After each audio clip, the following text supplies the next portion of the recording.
सत श्री अकाल, नमस्कार, आदाब दर्शकों। मैं ਤੁਹਾਡਾ ਗੁਰਲਾਲ ਫਿਰ ਹਾਜ਼ਰ प्रोग्राम ओपन प्लेटफॉर्म लैके जस पंजाबी के मंच तो दर्शकों बहुत वधिया जिहड़ा मौसम भी हो रहा है तो सारे इवेंट खुल भी गए ने। जे तुसी चाहुंदे कि असीं तुहाडे इवेंट दे विच हिस्सा पाइए, एडवरटाइजमेंट करिए, प्लीज़ सानू ईमेल करो info@justbroadcasting.com या फिर 209 450 3362 या 408 406 3309 ਤੇ संपर्क कर सकते हो।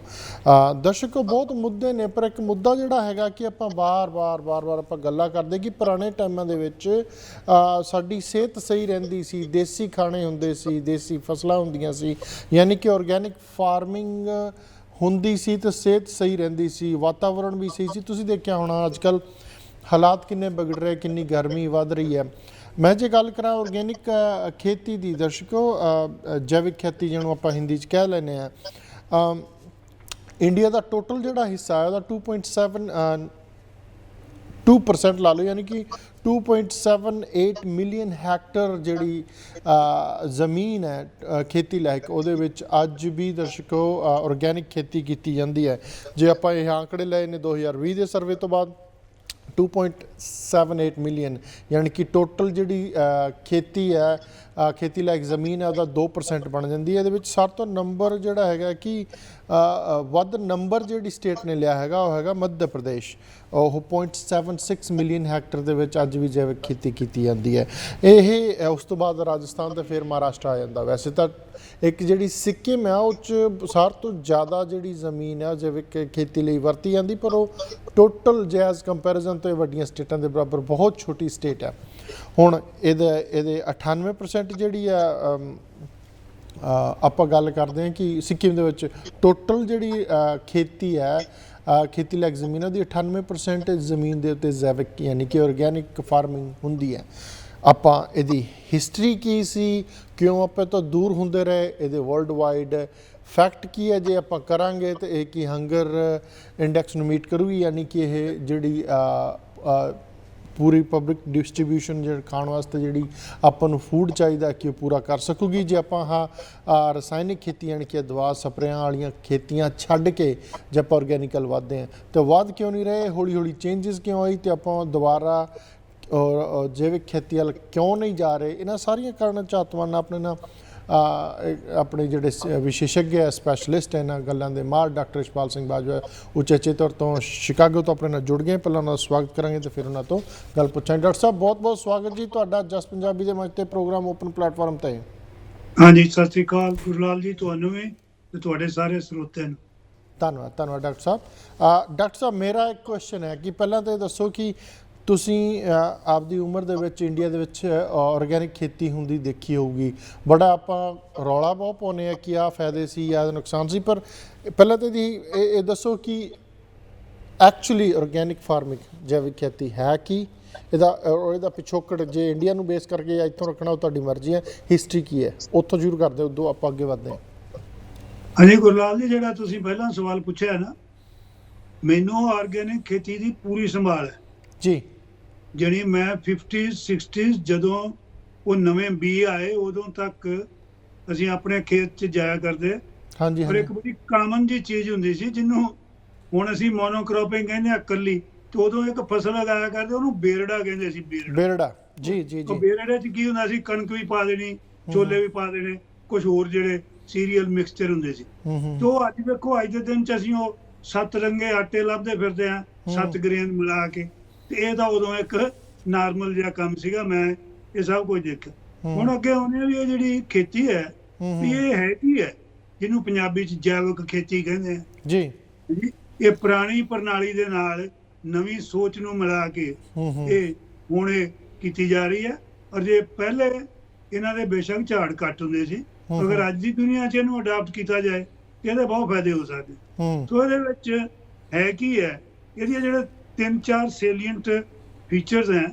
ਇਹਦੇ 'ਚ এনवायरमेंट ਬਚਦਾ, ਇਹਦੇ 'ਚ ਕਲਾਈਮੇਟ ਬਚਦੀ ਹੈ, ਇਹਦੇ 'ਚ ਜਿਹੜੀ ਬਾਇਓਡਾਇਵਰਸਿਟੀ ਹੈ ਉਹ ਬਚਦੀ ਹੈ, ਜਿਹੜੀ ਤੁਹਾਡੀ ਹਵਾ, ਆਬੋ ਹਵਾ, ਪਾਣੀ, ਇਹ ਸਾਰੀਆਂ ਚੀਜ਼ਾਂ ਇਹਨਾਂ ਦੀ ਬਚਤ ਰਹਿੰਦੀ ਹੈ। ਤਾਂ ਹੁਣ ਦੇਖੋ ਇਹਦੇ 'ਚ ਹੈ ਕੀ ਹੈ, ਇਹਦੇ 3 ਬਹੁਤ ਇੰਪੋਰਟੈਂਟ ਸੇਲੀਐਂਟ ਫੀਚਰ ਇਹਦੇ ਹੈਗੇ ਆ। ਇੱਕ ਤਾਂ ਇਹ 'ਚ ਕ੍ਰਾਪ ਰੋਟੇਸ਼ਨ ਹੁੰਦੀ ਹੈ ਜੀ। ਇਹਦੇ ਵਿੱਚ ਐ ਨਹੀਂ ਵੀ ਜੇ ਕਣਕ ਲੱਗੀ ਤਾਂ ਕਣਕ ਹੀ ਲੱਗਦੀ ਗਈ, ਜੇ ਉਸ ਵਾਰੀ ਝੋਨਾ ਲੱਗਣਾ, ਉਹ ਚੀਜ਼ਾਂ ਅਸੀਂ ਬਦਲ ਦਿੰਦੇ ਸੀ, ਜਿਹਨੂੰ ਹੁਣ ਆਪਾਂ ਅੱਜ ਕੱਲ੍ਹ ਕਹਿ ਰਹੇ ਹਾਂ ਡਾਇਵਰਸੀਫਿਕੇਸ਼ਨ ਕਰੋ, ਉਹਦੀ ਬੜੀ ਲੋੜ। ਫਿਰ ਇਹਦੇ 'ਚ ਜਿਹੜੀ ਖਾਦ ਸੀਗੀ, ਜਾਂ ਤਾਂ ਉਹ ਗ੍ਰੀਨ ਮੈਨਿਓਰ ਪੈਂਦੀ ਸੀ। ਇੱਕ ਦਰਸ਼ਕਾਂ ਨੂੰ ਬਹੁਤ ਪਤਾ ਹੋਊਗਾ ਜਿਹੜੇ ਮੇਰੀ ਉਮਰ ਦੇ ਹੈ, ਬਈ ਇੱਕ ਢਿੰਜਣ ਹੁੰਦਾ ਸੀ, ਢਿੰਜਣ ਜੀ, ਉਹਨਾਂ ਨੂੰ ਕਈ ਏਰੀਆ ਝਿੰਜਣ ਵੀ ਕਹਿ ਦਿੰਦੇ, ਕਈਆਂ ਢਿੰਜਣ ਕਹਿ ਦਿੰਦੇ ਜੀ। ਹਾਂ, ਸਾਡੇ ਉਹਨਾਂ ਨੂੰ ਢਿੰਜਣ ਕਹਿੰਦੇ ਸੀ। ਉਹ ਉਗਾਇਆ, ਉਹ ਬੜੀ ਛੇਤੀ ਉੱਗਦਾ ਸੀ, ਮੁੜ ਕੇ ਉਹਨੂੰ ਵਿੱਚ ਵਾਹ ਦਈਦਾ ਸੀ, ਉਹ 6-7 ਫੁੱਟ ਉੱਚਾ ਹੋ ਜਾਂਦਾ ਸੀ। ਉਹ ਗ੍ਰੀਨ ਮੈਨਿਓਰ ਹੁੰਦੀ ਸੀ। ਪਰ ਇਹਦੇ 'ਚ ਜਿਹੜੀ ਕੰਪੋਸਟ ਬਣਦੀ ਹੈ ਚੀਜ਼ਾਂ ਤੋਂ, ਉਹਦੀ ਵੀ ਤੁਸੀਂ ਮੈਨਿਓਰ ਇੱਥੇ ਪਾ ਸਕਦੇ ਜੇ, ਕੈਮੀਕਲ ਖਾਦ ਇਹਦੇ 'ਚ ਨਹੀਂ ਪਾਈਦੀ। ਹੁਣ ਜਿਹੜੇ ਪੈਸਟੀਸਾਈਡ ਹੈ ਉਹ ਵੀ ਇਹਦੇ 'ਚ ਬਾਇਓਲੋਜੀਕਲ ਹੈ, ਉਹ ਬਣਾ ਲਏ ਜਾਂਦੇ, ਬੈਕਟੀਰੀਅਲ ਫਰਮੈਂਟੇਸ਼ਨ, ਫੰਗਾਈ ਪਾ ਕੇ ਉਹ ਬਣ ਜਾਂਦੇ। ਇਸ ਤੋਂ ਅੱਗੇ ਇਹਦੇ 'ਚ ਇਹ ਧਿਆਨ ਜ਼ਰੂਰ ਰੱਖਣਾ ਬਈ ਅਸੀਂ ਕੋਈ ਕੈਮੀਕਲ ਨਹੀਂ ਪਾਉਣਾ। ਜਿਹੜਾ ਪਹਿਲਾ ਆਦਮੀ ਇਹਨੂੰ ਦੁਨੀਆ 'ਚ ਸ਼ੁਰੂ ਕਰਨ ਵਾਲਾ ਸੀ, ਉਹਦਾ ਨਾਂ ਸੀਗਾ ਸਰ ਐਲਬਰਟ ਹਾਵਰਡ। ਉਹ ਬ੍ਰਿਟਿਸ਼ਰ ਸੀਗਾ। ਤੇ ਜਿਹੜਾ ਆਪਣਾ ਇੰਡੀਆ 'ਚ ਹੈ ਉਹ ਇੱਕ ਹੈ ਸੁਭਾਸ਼ ਪਾਲੇਕਰ, ਉਹਨੇ ਇੱਥੇ ਸ਼ੁਰੂ ਕੀਤੀ ਹੈ। ਹੁਣ ਇਹਦੇ ਜਿਹੜੇ ਬੈਨੀਫਿਟ ਹੈ ਆਰਗੈਨਿਕ ਖੇਤੀ ਦੇ, ਉਹ ਹੈਗੇ ਆ, ਇਟ ਪ੍ਰੋਟੈਕਟਸ ਕਲਾਈਮੇਟ, ਇਹ ਪ੍ਰੋਟੈਕਟ ਬਾਇਓਡਾਇਵਰਸਿਟੀ, ਉਹ ਖਰਾਬ ਨਹੀਂ ਹੁੰਦੀਆਂ, ਸਾਰੀਆਂ ਸਪੀਸੀਜ਼ ਜਿਹੜੀਆਂ ਪਲਾਂਟਸ ਦੀਆਂ, ਬੂਟਿਆਂ ਦੀਆਂ, ਉਹ ਬਚੀਆਂ ਰਹਿੰਦੀਆਂ। ਇਹ ਸਾਇਲ ਦੀ ਜਿਹੜੀ ਤਾਕਤ ਹੈ, ਉਪਜਾਊ ਤਾਕਤ, ਉਹਨੂੰ ਵੀ ਬਚਾ ਕੇ ਰੱਖਦਾ। ਅਰੇ ਜਿਹੜੇ ਫੂਡ ਪੈਦਾ ਕਰਦਾ ਉਹ ਬੜੇ ਹੈਲਥੀ ਹੁੰਦੇ ਆ, ਅੱਗੇ ਚੱਲ ਕੇ ਉਹਨਾਂ ਨੂੰ ਦੇਖਾਂਗੇ। ਬਾਕੀ ਇਹ ਪ੍ਰਮੋਟ ਕਰਦਾ ਸਸਟੇਨੇਬਲ ਐਗਰੀਕਲਚਰ ਨੂੰ, ਵੀ ਜਿਹੜਾ ਤੁਹਾਨੂੰ ਵਾਤਾਵਰਨ ਤੁਹਾਡਾ ਖਰਾਬ ਨਹੀਂ ਹੋਊਗਾ, ਰਿਸੋਰਸਿਸ ਤੁਹਾਡੇ ਬਚੇ ਰਹਿਣਗੇ, ਸਸਟੇਨੇਬਲ ਇਹ ਹੈ। ਅਰੇ ਜਿਹੜਾ ਫਿਊਚਰ ਜਨਰੇਸ਼ਨ ਵਾਸਤੇ ਜੇ ਅਸੀਂ ਜ਼ਮੀਨ ਤੇ ਵਾਤਾਵਰਨ ਬਚਾ ਕੇ ਰੱਖਣਾ ਹੈ, ਤੇ ਇਹਦੀ ਜਿਹੜੀ ਹੈ ਉਹ ਬਹੁਤ ਲੋੜ ਹੈ। ਨਾਲ ਹੀ ਇਹ ਜਿਹੜੇ ਨੈਚੁਰਲ ਰਿਸੋਰਸਿਸ ਹੈ, ਆਪਣਾ ਵਾਟਰ, ਲੈਂਡ, ਸੋਇਲ ਕਵਰ, ਉਹਨਾਂ ਸਾਰੀਆਂ ਚੀਜ਼ਾਂ ਨੂੰ ਇਹ ਪ੍ਰੋਟੈਕਟ ਕਰਦਾ। ਹੁਣ ਆਪਾਂ ਇਹ ਦੇਖਦੇ ਹਾਂ ਵੀ ਦੁਨੀਆ ਦੇ ਲੈਵਲ ਤੇ ਇਹ ਕਿਹੜੇ ਹਿਸਾਬ 'ਚ ਅੱਜ ਚੱਲ ਰਹੀ ਹੈ। 2018 'ਚ ਸਾਰੀ ਦੁਨੀਆ 'ਚ 72 ਮਿਲੀਅਨ ਹੈਕਟੇਅਰ ਜਿਹੜੀ ਜ਼ਮੀਨ ਸੀਗੀ, ਉਹ ਜੈਵਿਕ ਖੇਤੀ ਦੇ ਅੰਦਰ ਸੀਗੀ। ਔਰ ਇਹਦੇ ਵਿੱਚੋਂ ਇਹ ਜਿਹੜੀ ਇੰਨੀ ਜ਼ਮੀਨ ਸੀ, 186 ਕੰਟਰੀਆਂ ਤੋਂ ਇਹ ਰਲਾ ਕੇ ਇਹ ਰਕਬਾ ਬਣਿਆ। ਸੋ ਇਹਦਾ ਮਤਲਬ ਹੈ 186 ਕੰਟਰੀ ਇਹ ਕੰਮ ਕਰ ਰਹੇ ਹੈ। ਇਹ ਅੱਗੋਂ ਚੱਲ ਕੇ ਜਿਹੜੀ ਆਸਟ੍ਰੇਲੀਆ ਹੈ, ਓਸ਼ੀਆਨਾ ਕੰਟੀਨੈਂਟ, ਉਹ ਆਲਮੋਸਟ ਦੁਨੀਆ ਦੀ ਅੱਧੀ ਜੈਵਿਕ ਖੇਤੀ ਜਿਹੜੀ ਹੈ ਉੱਥੇ ਹੁੰਦੀ ਹੈ। ਉੱਥੇ ਕੋਈ 36 ਤੋਂ 40 ਮਿਲੀਅਨ ਹੈਕਟੇਅਰ ਜ਼ਮੀਨ ਹੈ। ਉਦੋਂ ਅੱਗੇ ਆ ਜਾਂਦਾ ਆਪਣਾ ਯੂਰਪ, ਉੱਥੇ ਕੋਈ 16 ਮਿਲੀਅਨ ਹੈਕਟੇਅਰ ਹੈ, ਤੇ ਫਿਰ ਲੈਟਨ ਅਮਰੀਕਾ 'ਚ ਕੋਈ 8 ਮਿਲੀਅਨ ਹੈਕਟੇਅਰ ਹੈ। ਤੇ 2019 'ਚ ਜਿਹੜੀ ਦੁਨੀਆ ਦੀ ਸਾਰੀ ਜ਼ਮੀਨ ਸੀ, ਜੇ ਅਸੀਂ ਉਹਦੀ ਪਰਸੈਂਟੇਜ ਕੱਢੀਏ, ਇਹ 1.75% ਤੋਂ ਲੈ ਕੇ 2% ਤੱਕ ਜਿਹੜੀ ਦੁਨੀਆ ਦੀ ਜ਼ਮੀਨ ਸੀ, ਉਹ ਇਹਦੇ ਅੰਡਰ ਸੀ। ਹੁਣ ਜਿਹੜੀਆਂ 3 ਲਾਰਜੈਸਟ ਕੰਟਰੀ ਹੈ ਜਿਨ੍ਹਾਂ 'ਚ ਜ਼ਿਆਦਾ ਖੇਤੀ ਹੁੰਦੀ ਹੈ, ਉਹ ਕੰਟਰੀਆਂ ਤਾਂ ਛੋਟੀਆਂ ਹੈ ਕਿਉਂਕਿ ਪਰਸੈਂਟੇਜ ਕੱਢੀ ਗਈ। ਇਹ ਲਿਚਨਸਟਾਈਨ, ਉਹਦੇ 'ਚ ਕੋਈ 40% ਜਿਹੜੀ ਜ਼ਮੀਨ ਉਹਨਾਂ ਦੀ ਉੱਥੇ ਖੇਤੀ ਹੁੰਦੀ ਹੈ। ਸਮੋਆ ਜਿਹੜਾ ਉਹ ਨਿਊਜ਼ੀਲੈਂਡ ਦੇ ਉੱਤੇ ਹੈ, ਔਰ ਉੱਥੇ ਕੋਈ 35% ਤੇ ਹੁੰਦੀ ਹੈ। ਆਸਟਰੀਆ 'ਚ 25% ਤੇ ਹੁੰਦੀ ਹੈ। ਹੁਣ ਜਦੋਂ ਆਪਾਂ ਸਾਰੇ ਇਹਨਾਂ ਨੂੰ ਦੇਖਦੇ ਹਾਂ, ਤੇ ਬਹੁਤ ਸਾਰੀਆਂ ਕਈ ਕੰਟਰੀਆਂ 16-17 ਜਿਨ੍ਹਾਂ ਨੇ ਇਹਨੂੰ 10% ਟੋਟਲ ਲੈਂਡ ਤੇ ਇਹਨੂੰ ਕਰ ਦਿੱਤਾ। ਹੁਣ ਇੰਡੀਆ ਦੇ ਵਿੱਚ ਇਹ ਨੰਬਰ ਆਫ ਆਰਗੈਨਿਕ ਫਾਰਮਰ ਸਾਡੇ ਸਭ ਤੋਂ ਜ਼ਿਆਦਾ ਹੈ। ਸਾਡੇ ਕੋਈ ਜਿਹੜੇ ਕੋਈ 11 ਲੱਖ ਜ਼ਿਮੀਂਦਾਰ ਹੈ, ਉਹ ਆਰਗੈਨਿਕ ਖੇਤੀ ਕਰਦੇ ਆ, ਪਰ ਰਕਬਾ ਸਾਡਾ ਦੂਜਿਆਂ ਨਾਲੋਂ ਘੱਟ ਹੈ। ਬਾਜੂ ਸਾਹਿਬ, ਇੱਥੇ ਤੁਸੀਂ ਫੈਕਟ ਤੇ ਫਿਗਰ ਤੇ ਦੱਸ ਦਿੱਤੇ, ਬੈਨੀਫਿਟ ਵੀ ਦੱਸ ਦਿੱਤੇ, ਪਰ ਕੁਐਸਚਨ ਇਹ ਖੜਾ ਹੋ ਜਾਂਦਾ ਕਿ ਮੰਨ ਲਓ ਆਪਾਂ ਪੁਸ਼ ਕਰਦੇ ਹਾਂ, ਸਰਕਾਰਾਂ ਰੂਲ ਬਣਾ ਦਿੰਦੀਆਂ ਕਿ ਤੁਸੀਂ ਇੰਨੇ % ਜੇ ਮੰਨ ਲਓ ਕਿਸੇ ਕੋਲ 100 ਏਕੜ ਹੈ ਤਾਂ ਤੁਸੀਂ 90 ਏਕੜ ਦੇ ਵਿੱਚ ਆਰਗੈਨਿਕ ਫਾਰਮਿੰਗ ਹੀ ਕਰਨੀ ਹੈ। ਇੱਕ ਕੁਐਸਚਨ ਇਹ ਖੜਾ ਹੋ ਜਾਂਦਾ ਕਿ ਮੰਨ ਲਓ ਲੱਗ ਵੀ ਪੈਂਦਾ ਆ, ਕੀ ਇਹ ਕੰਜ਼ਿਊਮਰ ਗਲੋਬਲ ਡਿਮਾਂਡਸ ਨੂੰ ਪੂਰਾ ਕਰ ਸਕੂਗੀ? ਇਹ ਆਪਾਂ ਅਗਲੀ ਸੈਗਮੈਂਟ 'ਚ ਦੇਖਾਂਗੇ। ਇਹ ਹੈਗਾ ਆਪਣੇ ਕੋਲ that we will do later। ਅੱਛਾ, ਹੁਣ ਇਹ ਚੀਜ਼ ਸੀਗੀ, ਇੰਡੀਆ ਤੱਕ ਅਸੀਂ ਆ ਗਏ। ਹੁਣ ਇਹਦੀ ਕੰਜ਼ਿਊਮਰ ਡਿਮਾਂਡ ਕਿੰਨੀ ਹੈ ਦੁਨੀਆ ਲੈਵਲ? ਪਹਿਲਾਂ ਆਪਾਂ ਦੁਨੀਆ ਲੈਵਲ ਤੇ ਦੇਖਦੇ ਹਾਂ। ਇਹ ਕੋਈ ਜਿਹੜੀ ਗਲੋਬਲ ਰਿਟੇਲ ਹੈ, ਉਹ ਆਏ ਸਾਲ 3 ਤੋਂ 4% ਵਧ ਰਹੀ ਹੈ।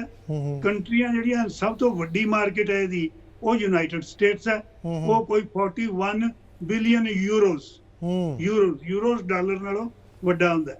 ਜਰਮਨੀ 'ਚ ਕੋਈ 11 ਬਿਲੀਅਨ ਯੂਰੋਜ਼ ਹੈ, ਫਰਾਂਸ 'ਚ 9 ਬਿਲੀਅਨ ਹੈ, ਤੇ ਜਿਹੜਾ ਸਭ ਤੋਂ ਹਾਈਐਸਟ ਇਹਦੀ ਗਰੋਥ ਹੋ ਰਹੀ ਹੈ ਉਹ ਫਰਾਂਸ 'ਚ ਹੋ ਰਹੀ ਹੈ 15% ਐਵਰੀ ਈਅਰ, ਤੇ ਜਿਹੜਾ ਡੈਨਮਾਰਕ ਹੈ 11 ਈਅਰ। ਇਹ ਭਲਾ ਜਿਹੜੀਆਂ ਦੂਜੀਆਂ ਕੰਟਰੀਆਂ ਫਰਾਂਸ ਜਾਂ ਡੈਨਮਾਰਕ, ਯੂਰਪ, ਇਹ ਉਧਰ ਨੂੰ ਕਿਉਂ ਜਾ ਰਿਹਾ? ਕਿਉਂਕਿ ਉਹਨਾਂ ਲੋਕਾਂ ਨੂੰ ਆਪਣੇ ਵਾਤਾਵਰਨ ਨਾਲ ਜ਼ਿਆਦਾ ਪਿਆਰ ਹੈ। ਉਹ ਇਹ ਸੋਚਦੇ ਵੀ ਸਾਡਾ ਛੋਟਾ ਏਰੀਆ ਇੱਥੇ, ਅਗਰ ਇੱਥੇ ਵਾਤਾਵਰਨ ਖਰਾਬ ਹੋ ਗਿਆ ਤੇ ਗਾਂ ਦੀਆਂ ਫਿਊਚਰਸ ਵਾਸਤੇ ਉਹਨਾਂ ਨੂੰ ਟਰਬਲ ਆ ਸਕਦੀ ਹੈ। ਸੋ ਉਹ ਫਸਲ ਚੋਂ ਲਾਲਚ ਨਹੀਂ ਕਰਦੇ।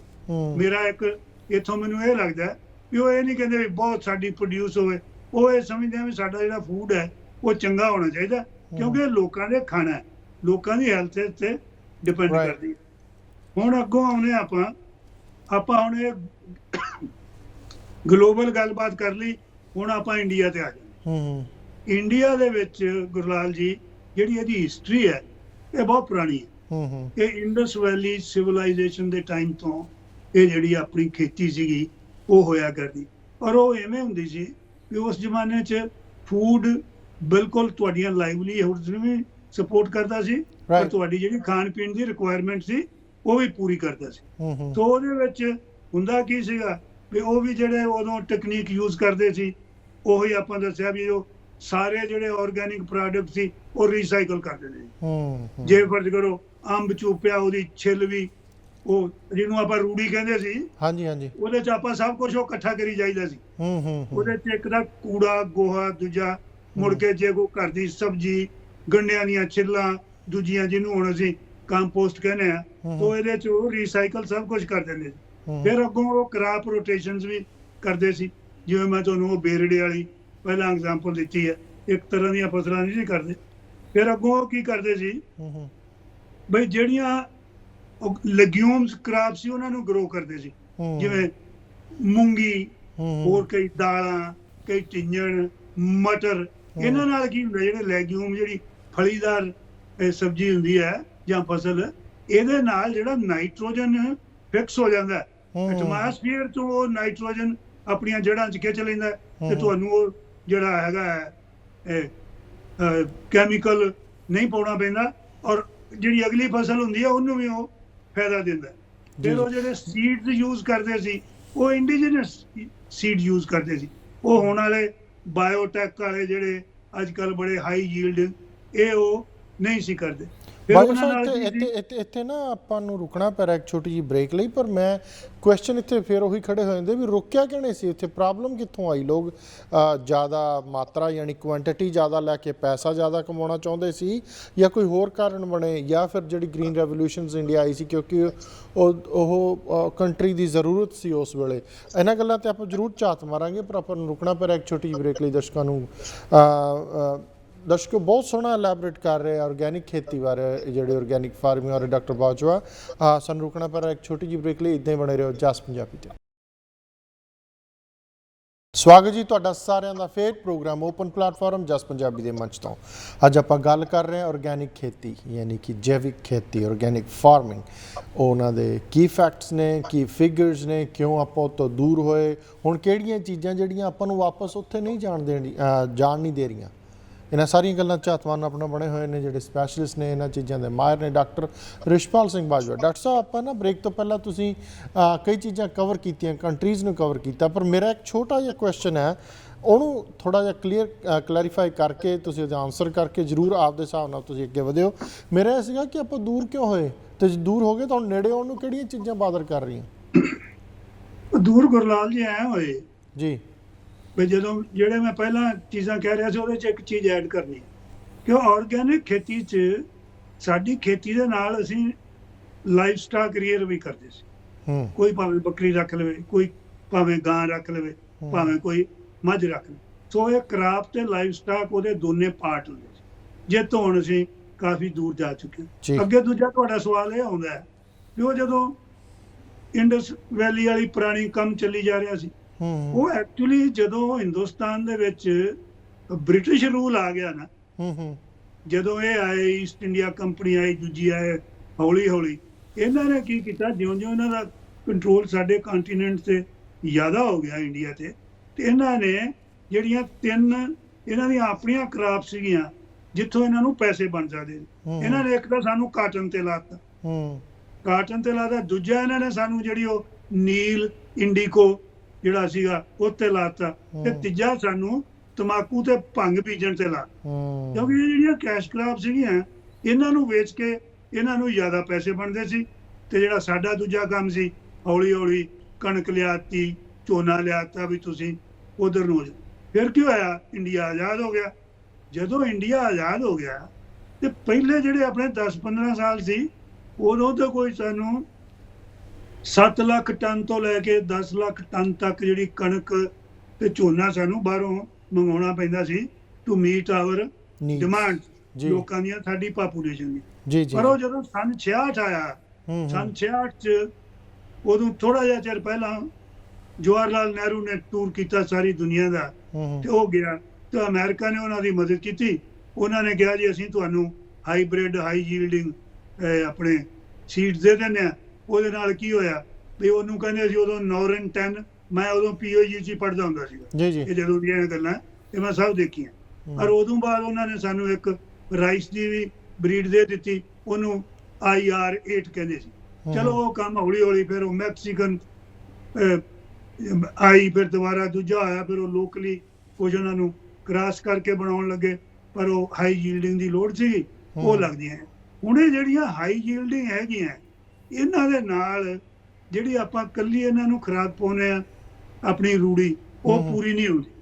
ਉਹਦੇ ਨਾਲ ਫਿਰ ਨਾਲੇ ਜਿਹੜੀ ਫੈਕਟਰੀ ਆਉਂਦੀ ਹੈ, ਜਦੋਂ ਅਮਰੀਕਾ ਤੋਂ ਬੜਾ ਫਰਟੀਲਾਈਜ਼ਰ ਜਾਂਦਾ ਸੀ, ਆਪਣਾ ਜਿਹੜਾ ਯੂਰੀਆ ਸੀ ਇਹ ਜਾਇਆ ਕਰਦਾ, ਹੋਰ ਜਾਂਦਾ। ਸੋ ਬੇਸ਼ੱਕ ਉਹ ਸਬਸਿਡਾਈਜ਼ ਪ੍ਰੋਗਰਾਮ 'ਚ ਜਾਂਦੇ ਸੀਗੇ PL 480 ਜਾਂ ਫੋਰਡ ਫਾਊਂਡੇਸ਼ਨ ਤੇ, ਪਰ ਉਹ ਫਿਰ ਜਦੋਂ ਉਹ ਅਸੀਂ ਕੈਮੀਕਲ ਲੱਗੇ ਪਾਉਣ, ਫਸਲਾਂ ਬਹੁਤ ਹੋ ਗਈਆਂ, ਬਾਈ 80 ਮਿਡ 85 ਸਾਡੀ ਸੈਲਫ ਸਫੀਸ਼ੀਐਂਸੀ ਹੋ ਗਈ। ਪਰ ਫਿਰ ਕੀ ਹੋਇਆ, ਉਹ ਜਿਹੜਾ ਸਾਈਕਲ ਸੀਗਾ ਉਹ ਗਾਂ ਦਾ ਗਾਂ ਚੱਲਦਾ ਰਿਹਾ। ਫਿਰ ਲੋਕਾਂ ਨੂੰ ਇਹ ਹੋ ਗਿਆ ਵੀ ਥੋੜੀ ਆਮਦਨ ਬਣੂਗੀ। ਪੰਜਾਬ ਦੇ ਵਿੱਚ ਝੋਨਾ ਜਿਹੜੀ ਕਿ ਸਾਡੇ ਫਸਲ ਹੀ ਨਹੀਂ ਹੈ ਉਹ ਆ ਗਈ, ਉਹ ਚੱਲਦੀ ਰਹੀ। ਉਦੋਂ ਬਾਅਦ ਕਣਕ ਵੀ ਚੱਲਦੀ ਰਹੀ। ਹੋਇਆ ਕਿ ਅੱਜ ਦੇ ਦਿਨ 'ਚ ਇਸ ਸਾਲ ਇੰਡੀਆ 'ਚ 310 ਮਿਲੀਅਨ ਟਨ ਫੂਡ ਗ੍ਰੇਨ ਜਿਹੜੇ ਆ ਉਹ ਪੈਦਾ ਹੋਣੇ। 310 ਮਿਲੀਅਨ ਟਨ 310 ਮਿਲੀਅਨ ਟਨ, ਉਹ ਕਾਫੀ ਐਕਸੈਸਿਵ ਹੈ। ਦੇਖੋ ਇੰਡੀਆ ਦਾ ਜਿਹੜਾ PDS ਸਿਸਟਮ ਹੈ ਉਹ ਵੀ ਬੜਾ ਵੱਡਾ ਦੁਨੀਆ 'ਚ, ਜਿੱਥੇ 83 ਕਰੋੜ ਲੋਕ PDS ਲੈਂਦੇ ਹੋਣ, ਉਹ ਬੜਾ ਵੱਡਾ ਪ੍ਰੋਗਰਾਮ ਹੈ। FCI ਉਹਨੂੰ ਮੈਨੇਜ ਕਰਦੀ ਹੈ, ਪਰ ਉਹ PDS ਨੂੰ ਦੇ ਕੇ ਵੀ ਸਾਡੇ ਕੋਲ 3 ਟਾਈਮਸ ਜ਼ਿਆਦਾ ਅੱਜ ਦੇ ਦਿਨ 'ਚ ਬਫਰ ਸਟਾਕ ਇੰਡੀਆ ਦੇ ਵਿੱਚ ਪਏ ਆ। ਪਰ ਇੰਨਾ ਜਦੋਂ ਇਹ ਗੁਰਲਾਲ ਜੀ ਜ਼ਿਆਦਾ ਇਹ ਫੂਡ ਇੰਨਾ ਬਣਿਆ, ਉਹਨੇ এনवायरमेंट ਨਾਲ ਕੋਈ ਪਿਆਰ ਨਹੀਂ ਕੀਤਾ। ਇੰਨੀ ਇਹਦੇ 'ਚ ਨਾਈਟ੍ਰੋਜਨ, ਫਾਸਫੋਰਸ, ਦੂਜੀਆਂ ਚੀਜ਼ਾਂ ਪੈ ਗਈਆਂ, ਇੰਨਾ ਇੰਬੈਲੈਂਸ ਹੋ ਗਿਆ। ਉਹ ਮੈਂ ਤੁਹਾਨੂੰ ਫਾਰ ਐਗਜ਼ਾਮਪਲ ਦੇਣਾ, 1970 ਦੇ ਵਿੱਚ ਅਸੀਂ 2.5 ਏਕੜਾਂ ਦੇ ਪਿੱਛੇ 13 ਕਿਲੋ ਫਰਟੀਲਾਈਜ਼ਰ ਪਾਉਂਦੇ ਸੀ। 13 ਕਿਲੋ ਖਾਦ 2.5 ਏਕੜਾਂ 'ਚ, 2.5 ਏਕੜ। 1995 'ਚ ਜਿਹੜੀ ਉਹਦਾ ਅਮਾਉਂਟ ਸੀਗਾ ਉਹ 13 ਤੋਂ 80 ਕਿਲੋ ਵੱਧ ਗਿਆ। 13 ਤੋਂ 80 ਕਿਲੋ ਹੋ ਗਿਆ। 2.5 ਏਕੜਾਂ 'ਚ 80 ਕਿਲੋ ਕਹਿੰਦਾ 1970 ਦੇ ਏਰਾ ਦੇ ਵਿੱਚ ਤੁਸੀਂ 25 ਸਾਲਾਂ ਦੇ ਵਿੱਚ ਉਹ ਵੇਖੋ ਕਿੰਨਾ ਵੱਧ ਗਿਆ। ਅੱਛਾ, ਹੁਣ ਉਹਦੇ ਨਾਲ ਜਿਹੜੀ ਇਰੀਗੇਸ਼ਨ ਸੀਗੀ, ਪਹਿਲਾਂ ਦੇਖੋ ਇੰਡੀਆ ਕੰਟਰੀ 'ਚ ਬਹੁਤ ਮਾਨਸੂਨ ਤੇ 60% ਸਾਡੀ ਖੇਤੀ ਜਿਹੜੀ ਹੈ ਉਹ ਮਾਨਸੂਨ ਤੇ ਡਿਪੈਂਡ ਕਰਦੀ। 1970 'ਚ ਜਿਹੜੀ ਇਰੀਗੇਸ਼ਨ ਸੀ ਉਹ 18% ਸੀ ਇੰਡੀਆ 'ਚ, ਔਰ ਉਹ ਜਦੋਂ 1995 ਆਇਆ ਇਰੀਗੇਸ਼ਨ ਸਾਡੀ 33% ਬਣ ਗਈ। ਹੁਣ 33% ਇਰੀਗੇਸ਼ਨ ਦੇ ਨਾਲ ਕਿੱਥੋਂ ਆਈ? ਟਿਊਬਵੈਲ ਲੱਗੇ, ਬੜਾ ਡੀਜ਼ਲ ਬਲਿਆ, ਬੜੇ ਫਾਸਲ ਫਿਊਲ ਬਲੇ, ਥੱਲਿਓਂ ਪਾਣੀ ਖਿੱਚਿਆ ਗਿਆ, ਰਾਈਸ ਹੋਰ ਵੱਧ ਗਿਆ। ਉਹਦੇ ਨਾਲ ਜਿਹੜੇ ਸਾਡੇ ਸੀਗੇ ਜਿਹੜੇ ਰਿਸੋਰਸ ਉਹ ਆਪਣੇ ਡਿਪਲੀਟ ਹੋਣ ਲੱਗ ਗਏ। ਔਰ ਨਾਲ ਇਹਦੇ 'ਚ ਇੱਕ ਤੁਹਾਨੂੰ ਐਗਜ਼ਾਮਪਲ ਦੱਸਦਾ ਮੈਂ ਵੀ ਜਿਹੜੇ ਪੈਸਟੀਸਾਈਡ ਪੈਂਦੇ ਸੀ, ਪੈਸਟੀਸਾਈਡ ਜਿਹਨੂੰ ਆਪਾਂ ਸਪਰੇਆਂ ਕੀਟਨਾਸ਼ਕ ਦਵਾਈਆਂ ਕਹਿੰਦੇ ਆ, ਜਾਂ ਇਹਨਾਂ ਦੀ ਅੱਜ ਦੇ ਦਿਨ 'ਚ ਇੰਡੀਆ ਦੁਨੀਆ ਦਾ ਸਭ ਤੋਂ ਵੱਡਾ ਕੰਟਰੀ ਹੈ ਜਿਹੜਾ ਇਹ ਜਿਹਦੇ consume ਕਰਦਾ। ਕੰਜ਼ਿਊਮਰ ਨੂੰ ਪਰ ਡੇ ਹੂੰ ਉਹ ਕੋਈ 350 ਮਿਲੀਗ੍ਰਾਮ ਜਿਹੜੇ ਆ ਉਹਦੇ ਅੰਦਰ ਪੈਸਟੀਸਾਈਡ ਜਾਂਦੇ ਆ। ਸਾਡੇ ਫੂਡ ਮੀਟ ਵਿੱਚ ਇੰਨੇ ਜ਼ਿਆਦਾ ਹੈ। ਹੂੰ ਹੂੰ ਅਮਰੀਕਾ 'ਚ ਕੋਈ 70 ਮਿਲੀਗ੍ਰਾਮ ਦੇ ਲਾਗੇ ਹੈ, ਕੁਝ ਕੰਟਰੀਆਂ ਹੋਰ 'ਚ 100 ਮਿਲੀਗ੍ਰਾਮ ਹੈ, ਪਰ ਕੁਝ ਕੰਟਰੀਆਂ ਬਹੁਤ ਚੰਗੀਆਂ ਜਿਨ੍ਹਾਂ ਦੇ ਬਹੁਤ ਘੱਟ ਹੈ, ਐਵੇਂ 7-8 ਮਿਲੀਗ੍ਰਾਮ ਹੀ ਰੋਜ਼। ਰਾਈਟ। ਸੋ ਜਦੋਂ ਇਹ ਅਸੀਂ ਸਾਰੀਆਂ ਚੀਜ਼ਾਂ ਦੇਖਦੇ ਹਾਂ ਹੂੰ ਤੇ ਇਹਦੋਂ ਅਲੱਗਾ ਜਿਹੜੀਆਂ ਹੋਰ ਚੀਜ਼ਾਂ ਇਹਨੇ ਕਰ ਦਿੱਤੀਆਂ, ਜਦੋਂ ਇੰਨੀ ਫਸਲ ਹੋਣ ਲੱਗੀ ਹੂੰ ਇਹਦੇ ਹੋਰ ਕੀ ਨੁਕਸਾਨ? ਇਹ ਰਾਈਟ। ਜਿਹੜੀ ਕੈਮੀਕਲ ਖੇਤੀ ਦੇ ਹੋਰ ਨੁਕਸਾਨ ਗੁਰਲਾਲ ਜੀ ਇਹ ਹੋਏ ਆ ਕਿ ਜਿਹੜੇ ਛੋਟੇ ਫਾਰਮਰ ਸੀਗੇ ਉਹ ਇੰਨੇ ਇਨਪੁਟਸ ਦੇ ਪੈਸੇ ਦੇ ਨਹੀਂ ਸੀ ਸਕਦੇ। ਹੂੰ ਕਈਆਂ ਨੂੰ ਖੇਤੀ ਛੱਡਣੀ ਪੈ ਗਈ, ਹੂੰ ਕਈਆਂ ਦੇ ਡੈਥ ਵੱਧ ਗਏ, ਉਹਨਾਂ ਦੀਆਂ ਸੁਸਾਈਡਸ ਹੋ ਗਈਆਂ, ਮੋਨੋ ਕ੍ਰਾਪਿੰਗ ਹੋ ਗਈ। ਕਣਕ ਲੱਗਦੀ ਤਾਂ ਕਣਕ ਹੀ ਲੱਗਦੀ ਹੈ, ਝੋਨਾ ਲੱਗਦਾ ਤਾਂ ਝੋਨਾ ਹੀ ਲੱਗਦਾ ਹੈ। ਜਿਹੜੇ ਨੈਚੁਰਲ ਪੈਸਟ ਕੰਟਰੋਲ ਸੀ ਉਹ ਖਤਮ ਹੋ ਗਿਆ। ਹੂੰ ਕੈਮੀਕਲ ਵਾਸਤੇ ਨਵੇਂ ਇਹ ਕੀਟਾਣੂ ਆ ਗਏ। ਆ ਵੇਖੋ ਹੁਣ ਐਤਕਾਂ ਨਰਮੇ 'ਚ ਉਹ ਸੁੰਡੀ ਆ ਗਈ ਹੈ, ਉਹ ਜਿਹਨੂੰ ਗੁਲਾਬੀ ਆਪਾਂ ਸੁੰਡੀ। ਗੁਲਾਬੀ ਸੁੰਡੀ ਕਹਿੰਦੇ, ਜੀ। ਉਹਨੇ ਕਿੰਨੇ ਤਬਾਹੀ ਕੀਤੀ ਹੈ। ਹੂੰ ਕੁਛ ਚਿਰ ਪਹਿਲਾਂ ਇੱਕ ਹੋਰ ਆ ਗਈ ਸੀ, ਉਹਨੂੰ ਚਿੱਟੀ ਸੁੰਡੀ ਕਹਿੰਦੇ ਸੀ। ਹੂੰ ਸੋ ਇਹ ਚੀਜ਼ਾਂ ਨਾਲ ਚਲੀਆਂ ਜਾਂਦੀਆਂ। ਪਰ ਸਭ ਤੋਂ ਜਿਹੜਾ ਜ਼ਿਆਦਾ ਇਹਨੇ ਨੁਕਸਾਨ ਕੀਤਾ ਨਾ ਜੀ, ਉਹਨੇ ਸਾਡੀ ਧਰਤੀ ਦਾ ਬਹੁਤ ਕੀਤਾ। ਧਰਤੀ ਪਾਣੀ ਦਾ ਤੋਂ ਬਾਅਦ ਜਿਹੜੀਆਂ ਉਹਦੀਆਂ ਫਿਜ਼ੀਕੋ ਕੈਮੀਕਲ ਪ੍ਰਾਪਰਟੀ ਸੀਗੀਆਂ, ਜਿਹੜੀਆਂ ਸਾਇਲ ਸਟਰਕਚਰ ਨੂੰ, ਜ਼ਮੀਨ ਜਿਹੜੀ ਤੇਜ਼ਾਬੀ ਹੋ ਗਈ ਹੈ, ਹੋਣੀ ਚਾਹੀਦੀ ਸੀ ਦੂਜੀ ਅਲਕਲਾਈਨ ਤੇਜ਼ਾਬੀ ਹੋ ਗਈ ਹੈ। ਜਿਹੜੀ ਸਾਇਲ ਦੀ ਇਨਫਿਲਟ੍ਰੇਸ਼ਨ ਸੀ ਪਾਣੀ ਥੱਲੇ ਜਾਣ ਦੀ, ਉਹ ਡਿਸਟਰਬ ਹੋ ਗਈ ਹੈ। ਗਰਾਊਂਡ ਵਾਟਰ ਸਾਡਾ ਡਿਪਲੀਟ ਹੋ ਗਿਆ। ਸੋ ਇਹ ਜਿਹੜੀਆਂ ਸਾਰੀਆਂ ਚੀਜ਼ਾਂ ਤੁਹਾਨੂੰ ਮੈਂ ਦੱਸੀਆਂ ਹੈ, ਹੂੰ ਅਗਰ ਅਸੀਂ ਜੈਵਿਕ ਖੇਤੀ ਵੱਲ ਜਾਵਾਂਗੇ ਤੇ ਅਸੀਂ ਸਾਰੀਆਂ ਚੀਜ਼ਾਂ ਰਿਵਰਸ ਕਰ ਸਕਦੇ। ਰਿਵਰਸ ਕਰ। ਪਰ ਜਿਹੜਾ ਖਦਸ਼ਾ ਹੋਰ ਵੀ ਬਹੁਤ ਨੇ ਜਿਹੜੇ ਆਪਾਂ ਅੱਗੇ ਜਾ ਕੇ ਕਰਾਂਗੇ। ਜਿਹੜਾ ਮੇਰਾ ਖਦਸ਼ਾ ਉੱਤੇ ਹੈ ਕਿ ਮੰਨ ਲਓ ਪੈਦਾਵਾਰ ਘੱਟ ਹੋਈ, ਜਿਹੜੀ ਆਪਾਂ ਜੈਵਿਕ ਖੇਤੀ ਕਰਨ ਲੱਗ ਜਾਂਦੇ। ਇੱਕ ਮੋਟਾ ਜਿਹਾ ਐਗਜ਼ਾਮਪਲ ਹੈ ਕਿ ਜਿਹੜਾ ਬੰਦਾ 100 ਕੁਇੰਟਲ ਕਣਕ ਉਗਾਉਂਦਾ ਸੀਗਾ ਫੋਰ ਵਟਐਵਰ ਏਕੜਸ ਉਹ, ਤੇ ਉਹ ਮੰਨ ਲਓ ਉਹਨੂੰ ਕੋ 30-40 ਕੁਇੰਟਲ ਹੀ ਹੋਈ, ਕਿਉਂਕਿ ਉਹਨੇ ਵਿੱਚ ਨਾ ਸਪਰੇਅ ਪਾਈ, ਨਾ ਪੈਸਟੀਸਾਈਡ ਪਾਇਆ, ਨਾ ਆਪਣਾ ਦੂਸਰਾ ਫਰਟੀਲਾਈਜ਼ਰ ਪਾਇਆ, ਜੋ ਵੀ ਹੈ। ਤੇ ਉਹ 30 ਕੁਇੰਟਲ ਇਸ ਟਾਈਮ ਤਾਂ ਜੇ ਆਪਾਂ ਮੰਨ ਲਓ ਇੰਡੀਆ ਦਾ ਹੀ ਗੱਲ ਰੱਖਦੇ, ਇੰਡੀਆ ਦਾ ਵਾਜੋ ਰੱਖਦੇ ਡਾਕਟਰ ਸਾਹਿਬ ਕਿ ਬਫਰ ਸਟਾਕ ਪਿਆ ਆ 2-3 ਸਾਲ ਉਹ ਇਦਾਂ ਹੀ ਚੱਲਦੇ 30 ਕੁਇੰਟਲ ਦੇ ਹਿਸਾਬ ਨਾਲ, ਉਹ ਸਟਾਕ ਤਾਂ ਘਟਣਾ ਸ਼ੁਰੂ ਹੋ ਜਾਊਗਾ। ਮੰਨ ਲਓ ਜਿਹੜਾ 100 ਦੀ ਜਗ੍ਹਾ 30 ਉਗਾ ਰਿਹਾ ਆ, ਜਦੋਂ ਲੋੜ ਪੈਣ ਤੇ ਹਰੇਕ ਬੰਦੇ ਦਾ ਢਿੱਡ ਭਰਿਆ ਜਾ ਸਕੂਗਾ ਕਿ ਆਪਾਂ ਨੂੰ ਇਹ ਆ ਜਿਹੜੀ ਆਪਾਂ ਰਸਾਇਣਿਕ ਖੇਤੀ ਕਰਨ ਦੇ ਉੱਤੇ ਡਿਪੈਂਡ ਰਹਿਣਾ ਪਊਗਾ। ਉਹ ਇਸ ਤਰ੍ਹਾਂ ਗੁਰਲਾਲ ਜੀ, ਮੈਂ ਇੱਕ ਇਹ ਆਰਟੀਕਲ ਇੱਕ ਮੈਂ ਪੜ੍ਹਦਾ ਸੀ, ਉਹਦੇ 'ਚ ਇਹਦੇ 2 ਵਿਊਜ਼। ਇੱਕ ਨੇ ਤਾਂ ਕਿਹਾ ਵੀ ਜਿਹੜੀ 7% ਦੀ ਪ੍ਰੋਡਕਟਿਵਿਟੀ ਘਟੇਗੀ, 7%। ਇੱਕ ਸਟੱਡੀ ਨੇ 7% ਕਿਹਾ। ਜਿਹੜੀ ਦੂਜੀ ਸਟੱਡੀ ਸੀ ਉਹਨੇ ਇਹ ਕਿਹਾ ਵੀ ਇਹਨੂੰ ਲੱਗਣਗੇ, ਇਹ ਤੁਹਾਡੀ ਘਟਾਊਗੀ ਮੈਕਸਿਮਮ 30%, ਤੇ ਆਏ ਸਾਲ ਜਿਹੜੀ ਹੈ ਇਹ ਫਿਰ ਇੰਪਰੂਵ ਹੁੰਦੀ ਜਾਂਦੀ ਹੈ। ਸੋ ਇਹ 5 ਤੋਂ 10 ਸਾਲ ਦੇ ਵਿੱਚ, ਮੇਰਾ ਉੱਥੇ ਕੁਐਸਚਨ ਸੀ। ਜੀ ਜੀ ਜੀ ਜੀ ਹਾਂ, ਇਹ 5 ਤੋਂ 10 ਸਾਲ ਦੇ ਵਿੱਚ ਇਹ ਜਿਹੜੀ ਅੱਜ ਦੀ ਜਿਹੜੇ ਲੈਵਲ ਤੇ ਅੱਜ ਪ੍ਰੋਡਕਸ਼ਨ ਹੋ ਰਹੀ ਹੈ ਇਹ ਉਹਦੇ ਤੇ ਹੋ ਜਾਏਗੀ।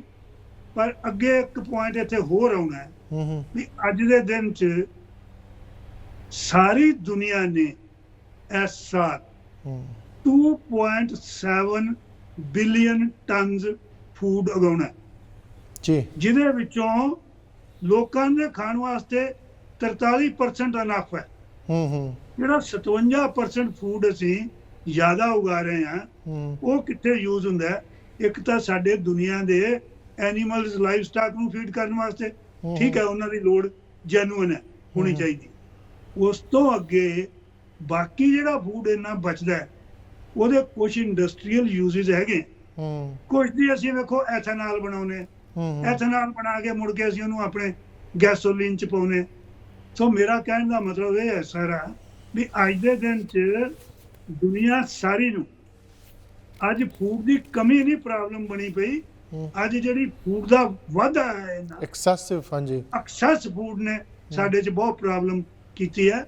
ਇਹਦੇ ਨਾਲ ਜਿਹੜੀ ਐਗਰੀਕਲਚਰ ਇੰਡਸਟਰੀ ਹੈ ਦੁਨੀਆ ਦੀ, ਉਹ 33% ਜਿਹੜੀ ਹੈ, 1/3 ਦੁਨੀਆ ਦੀਆਂ ਜਿਹੜੀਆਂ ਗ੍ਰੀਨ ਹਾਊਸ ਗੈਸਿਸ ਹੈ ਉਹ ਪ੍ਰੋਡਿਊਸ ਕਰਦੇ। ਉਦੋਂ ਅੱਗੇ ਜਿੰਨੇ ਇੰਨੇ ਵੱਡੇ ਵੱਡੇ ਲਾਈਵ ਸਟਾਕ ਆਪਰੇਸ਼ਨ ਹੈ ਉਹ ਮੀਥੇਨ ਪੈਦਾ ਕਰਦੇ ਆ। ਅੱਗੇ ਵੀ ਇੱਕ ਵਾਰੀ ਆਪਾਂ ਦੱਸਿਆ ਸੀ ਵੀ ਗ੍ਰੀਨ ਹਾਊਸ ਗੈਸਿਸ ਜਿਹੜੇ ਦੁਨੀਆ ਦੇ ਕਿੰਨੇ ਕਿੰਨੇ ਇਫੈਕਟ ਹੈ ਸਾਡੇ এনवायरमेंट ਤੇ। ਸੋ ਇਹ ਜਿਹੜੀਆਂ ਸਾਰੀਆਂ ਚੀਜ਼ਾਂ ਹੈ ਜੈਵਿਕ ਖੇਤੀ ਅੱਗੇ ਚੱਲ ਕੇ ਆਪਾਂ ਕਰਦੇ ਹਾਂ ਵੀ ਇੱਕ ਕਿੱਧਰ ਨੂੰ ਜਾਂਦੀ ਹੈ ਜੀ, ਸਿਸਟਮ ਦੇਖਦੇ ਹਾਂ ਇਹਦੀਆਂ ਕੀ ਪ੍ਰੋਬਲਮਸ ਹੈ, ਇਹਦੇ ਕੀ ਫਾਇਦੇ ਹੈ, ਕੀ ਇਹ ਵਾਕਿਆ ਇਹ ਐਡਜਸਟ ਕਰ ਸਕਦੀ ਹੈ। ਦੇਖੋ ਲੋਕਾਂ ਦੀ ਜਿਹੜੀ ਫੂਡ ਦੀ ਨੀਡ ਹੈ ਉਹ ਤਾਂ ਬਿਲਕੁਲ ਪੂਰੀ ਹੋਣੀ ਚਾਹੀਦੀ। ਰਾਈਟ ਪਰ ਇਸ ਟਾਈਮ ਤਾਂ ਐਕਸੈਸਿਵ ਆ, ਕਿਤੇ ਡਿਸਟ੍ਰੀਬਿਊਸ਼ਨ ਸਿਸਟਮ 'ਚ ਵੀ ਕੋਈ ਪ੍ਰੋਬਲਮ ਆਉਂਦੀ ਹੈ। ਤੁਸੀਂ ਦੇਖਿਆ ਹੋਣਾ ਇੰਡੀਆ ਦੀ ਐਗਜ਼ਾਮਪਲ ਲੈ ਲੈਂਦੇ, ਲੋਕ ਜਿਹੜੇ ਬੈਗਰਸ ਨੇ, ਮਤਲਬ ਕਿ ਜਾਂ ਤਾਂ ਉਹ ਕੰਮ ਨਹੀਂ ਕਰ ਸਕਦੇ ਜਾਂ ਕੰਮ ਕਰਕੇ ਵੀ ਰੋਟੀ 2 ਵਕਤ ਦੀ ਰੋਟੀ ਜੁਟਾ ਨਹੀਂ ਸਕਦੇ, ਤੇ ਇੱਕ ਪਾਸੇ ਆਪਣਾ ਜਿਹੜਾ ਫੂਡ ਹੈ ਉਹ ਸਟਾਕ ਦੇ ਵਿੱਚ ਪਿਆ ਔਰ ਗਲ ਰਿਹਾ ਹੈ। ਇਹਦਾ ਮਤਲਬ ਸਿਸਟਮ 'ਚ ਵੀ ਕਮੀ ਹੋਊਗੀ ਕਿਤੇ ਨਾ ਕਿਤੇ। ਬਾਜਵਾ ਸਾਹਿਬ ਇਸ ਚੀਜ਼ 'ਤੇ ਆਪਾਂ ਬਾਅਦ 'ਚ ਆਉਣੇ। ਇੱਕ ਨਾ ਇੱਕ ਮੇਰਾ ਕੁਐਸਚਨ ਹੈ ਇਨ ਜਨਰਲ ਕਿ ਜੇ ਡਾਕਟਰ ਸਾਹਿਬ ਮੈਂ ਇੱਕ ਜ਼ਿਮੀਂਦਾਰ ਹਾਂ ਤੇ ਮੈਂ ਆਹ ਸਭ ਕੁਝ ਪੈਸਟੀਸਾਈਡ ਪਾ ਕੇ ਆਪਣਾ ਸਪਰੇਆਂ ਕਰਕੇ ਫਰਟੀਲਾਈਜ਼ਰ ਪਾ ਕੇ 100 ਕੁਆਂਟਲ ਫਸਲ ਕੱਢ ਰਿਹਾ, ਤਾਂ ਉਹਦੇ ਬੇਸ 'ਤੇ ਮੈਂ ਖਰਚੇ ਵਧਾਏ ਹੋਏ ਕਿ ਮੈਂ ਆਪਦੇ ਮੁੰਡੇ ਦਾ ਵਿਆਹ 'ਚ ਇੰਨੇ ਲੱਖ ਲਾਉਣੇ ਆ, ਇੰਨੇ ਲੱਖ ਦੀ ਮੈਂ ਕੋਠੀ ਪਾਉਣੀ ਆ, ਤੇ ਇੰਨੇ ਕਰੋੜ ਦੀ ਗੱਡੀ ਲਿਆਉਣੀ ਹੈ, ਇੰਨੇ ਕਰੋੜ ਮੈਂ ਆਪਦੇ ਬੇਟੀ ਦੇ ਵਿਆਹ 'ਤੇ ਖਰਚ ਕਰਨਾ। ਉਹ ਜਿਹੜੀ ਵਿਖਾਵੇ ਦੀ ਦੁਨੀਆ ਆ, ਲੋਕਾਂ ਨੂੰ ਉਸ ਮੈਂਟੈਲਿਟੀ 'ਚੋਂ ਕਿੱਦਾਂ ਕੱਢਿਆ ਜਾਵੇ? ਕਿਉਂਕਿ ਜੇ 100 ਕੁਆਂਟਲ ਜਾਂ 30 ਕੁਆਂਟਲ ਹੋਏ, ਇੱਕ ਤਾਂ ਆਪਦੀ ਹੈਲਥ ਲਈ ਠੀਕ ਹੈ, এনवायरमेंट ਲਈ ਠੀਕ ਹੈ, ਇੱਕ ਜੇ ਖਰਚੇ ਮਤਲਬ ਜਿਹੜਾ ਮਾਈਂਡ ਸੈਟ ਹੋ ਗਿਆ ਕਿ ਮੈਂ ਇੰਨੇ ਕੁਆਂਟਲ ਵੇਚ ਕੇ ਆਹ ਕੁਛ ਕਰਨਾ ਹੈ, ਉਹ ਮੈਂਟੈਲਿਟੀ ਕਿੱਦਾਂ ਚੇਂਜ ਹੋਊਗੀ? ਉਹ ਦੇਖੋ ਜੀ ਬੜੀ ਸਿੰਪਲ ਚੀਜ਼ ਹੈ ਇਹ ਤਾਂ।